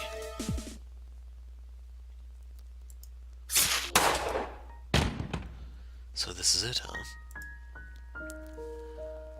Even though I knew from the beginning that death was a distinct possibility, that doesn't make it any easier to swallow. No matter how often I thought my actions would get me killed, there was still a piece of me which naively believed that I'd be okay, that I alone would survive. But obviously, I was wrong. Things were going so well. I hadn't encountered or needed to kill a single person. I was able to grab ample data. I was prepared to escape at a moment's notice. Then those two idiots showed up and everything fell to pieces. Oh well. It's not as though this was ever going to end happily. A remorseless killer like me, being granted a happy ending? I may have a tendency to hallucinate, but even I'm not that delusional. While my current circumstances aren't ideal, the truth is, I deserve far worse. Besides, this isn't so bad. I managed to save Misa. Kate and Leon are both dead, and once Sai delivers my final gift to Karasu, Sara will have her old home back. Even without me in the picture, life will go on, and Sara will finally be. Promise that you'll return, and that we'll both live in our home together as happily as ever. Sara. Filled with adrenaline, the moment I remembered our promise, I placed both of my palms on the floor, pushing up with all my strength. I watched blood drip from my mouth and torso as I struggled to rise, fighting the immense pain as I used every ounce of energy I had left to pick myself back up. Damn it, Sara. How can you make me promise something so unreasonable? Haven't I done enough already? Don't I deserve to rest for once? I managed to balance on one foot while my other knee rested on the ground. While applying pressure to my wound, I lifted my knee off the ground and quickly buckled both legs as I tried to stand. Suo? Smirking as blood dribbled down my chin, I straightened my legs. Within moments I was standing, facing my comrades as I desperately clung to life. What are you staring at? We don't have time to dawdle, right? Despite the fact that I could barely breathe, I managed to squeeze out 2 sentences before I felt my strength begin to leave me once more. No matter how strong my will to live proved to be, I was still severely injured, and would likely bleed out before long. You're more stubborn than I thought. But you don't have the strength to get out of here by yourself, and you won't stand a chance of surviving if you don't focus on applying pressure to that wound. I looked down at my bloody hands, still tightly clutching the hole in my stomach. So give up already, kid. This matter is already out of your hands. Just go to sleep. After all you've been through, you deserve to rest.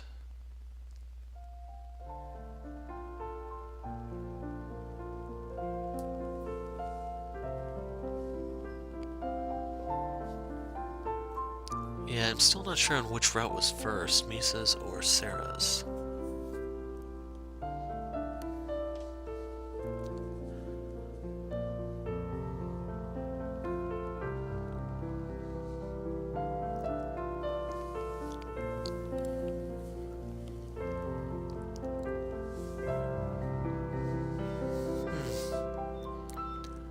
Right now I'm just looking at the various artists here. That explains why things aren't entirely consistent, but the way things are executed, I wouldn't really say it's a problem. Basically what I'm talking about is how the characters look in everyday conversation, then if you look in the CGs, sometimes they can look radically different. But we can kind of push our sense of disbelief for Sara a little bit, as some of her weirder ones being like hallucinations, stuff like that. And I missed what these names are, if this was a Kickstarter or what exactly.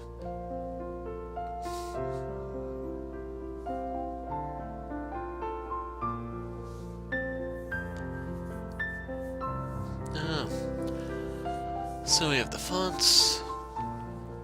This was done in Ren'Py.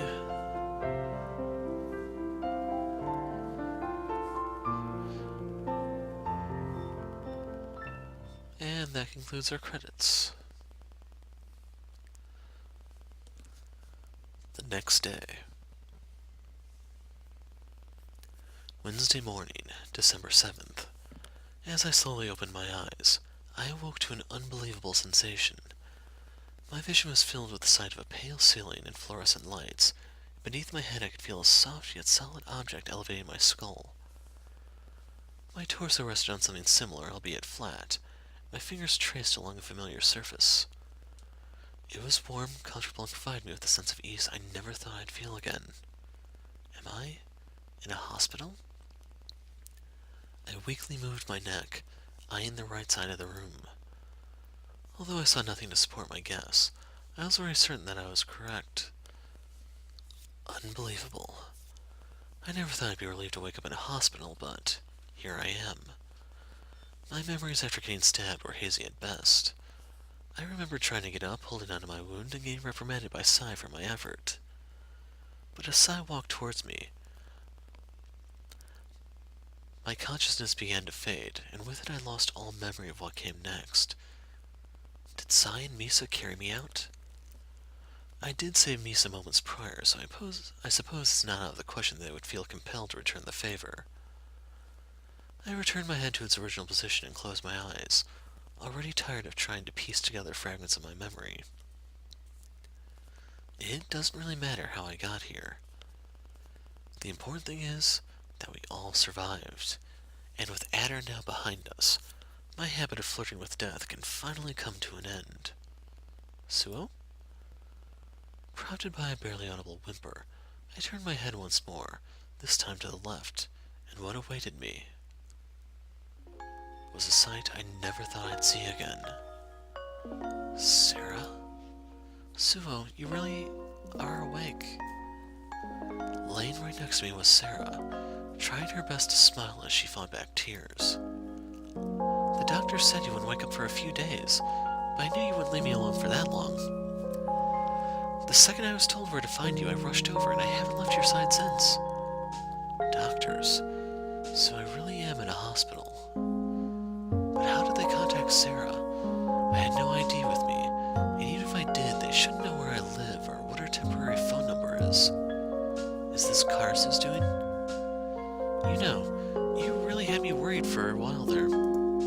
When I arrived, you were in the intensive care unit, receiving emergency surgery. All the doctors and nurses told me to prepare for the worst. But as I screamed your name from the hallway, their faces all stiffened, and suddenly their expectations had changed. Against all odds, you came back from the brink of death. Your breathing stabilized, your heartbeat became regular. In a matter of seconds, you went from fighting to your life to sleeping soundly. Yet again, you pulled off a miracle, and went above and beyond what anyone expected of you. I listened to Sara in silence as she happily recounted her version of my road to recovery. After listening to her, I still had many questions. I had just woken up in a random hospital after all, and had very little information available to me. But I suspected that only my former boss and co-workers could answer my main questions. And if what Karasu told me was true, I'd likely never see them again. Even so, there was one question I had for Sara. Sara, how did you find me? I'm not sure what you want to hear exactly, but last night I received a phone call. The person didn't leave his name. He just told me where to find you and that the keys to our old home would be waiting for us when we returned. Our old home, just like you said. So it was Karasu after all. He may be utterly loony, but Karasu is a man of his word, and he has never let me down. If this is his way of saying goodbye, then I really will miss having such a fantastic boss. But enough about that. As relieved as I am that you're awake and talking, you need to rest. It's still going to be a while before you recover, and I don't think the doctors will let you leave anytime soon. Just take it easy. Sleep until you're as strong as ever, because once you've recovered and you're ready to come home, I'll be waiting.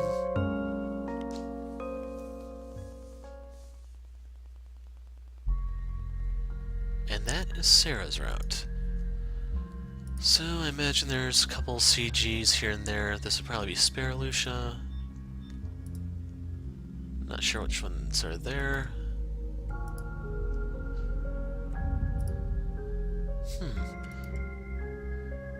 So there's something here between Sara's award. I wonder if that might be a Lucia event. Well, if anything, I imagine Lucia's events would probably be closer to the end.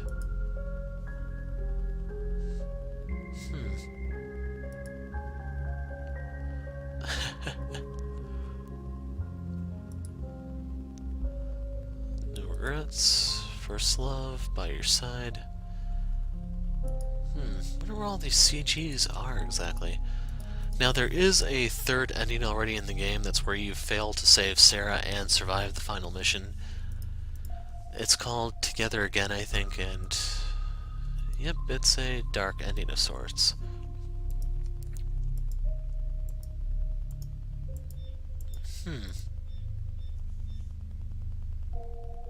So I wonder if this is part of the Together Again route, or if this is part of Lucia's route.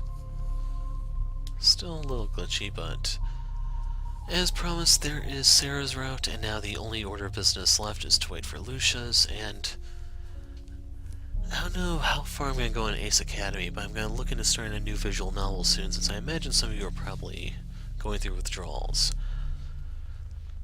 As for the Together Again, I'm not really interested in it, unless there's some sort of big revelation or interesting twist. I'm just not interested. But anyway, that is it for now. I'm the Hero of Light. Thanks for watching, and goodbye.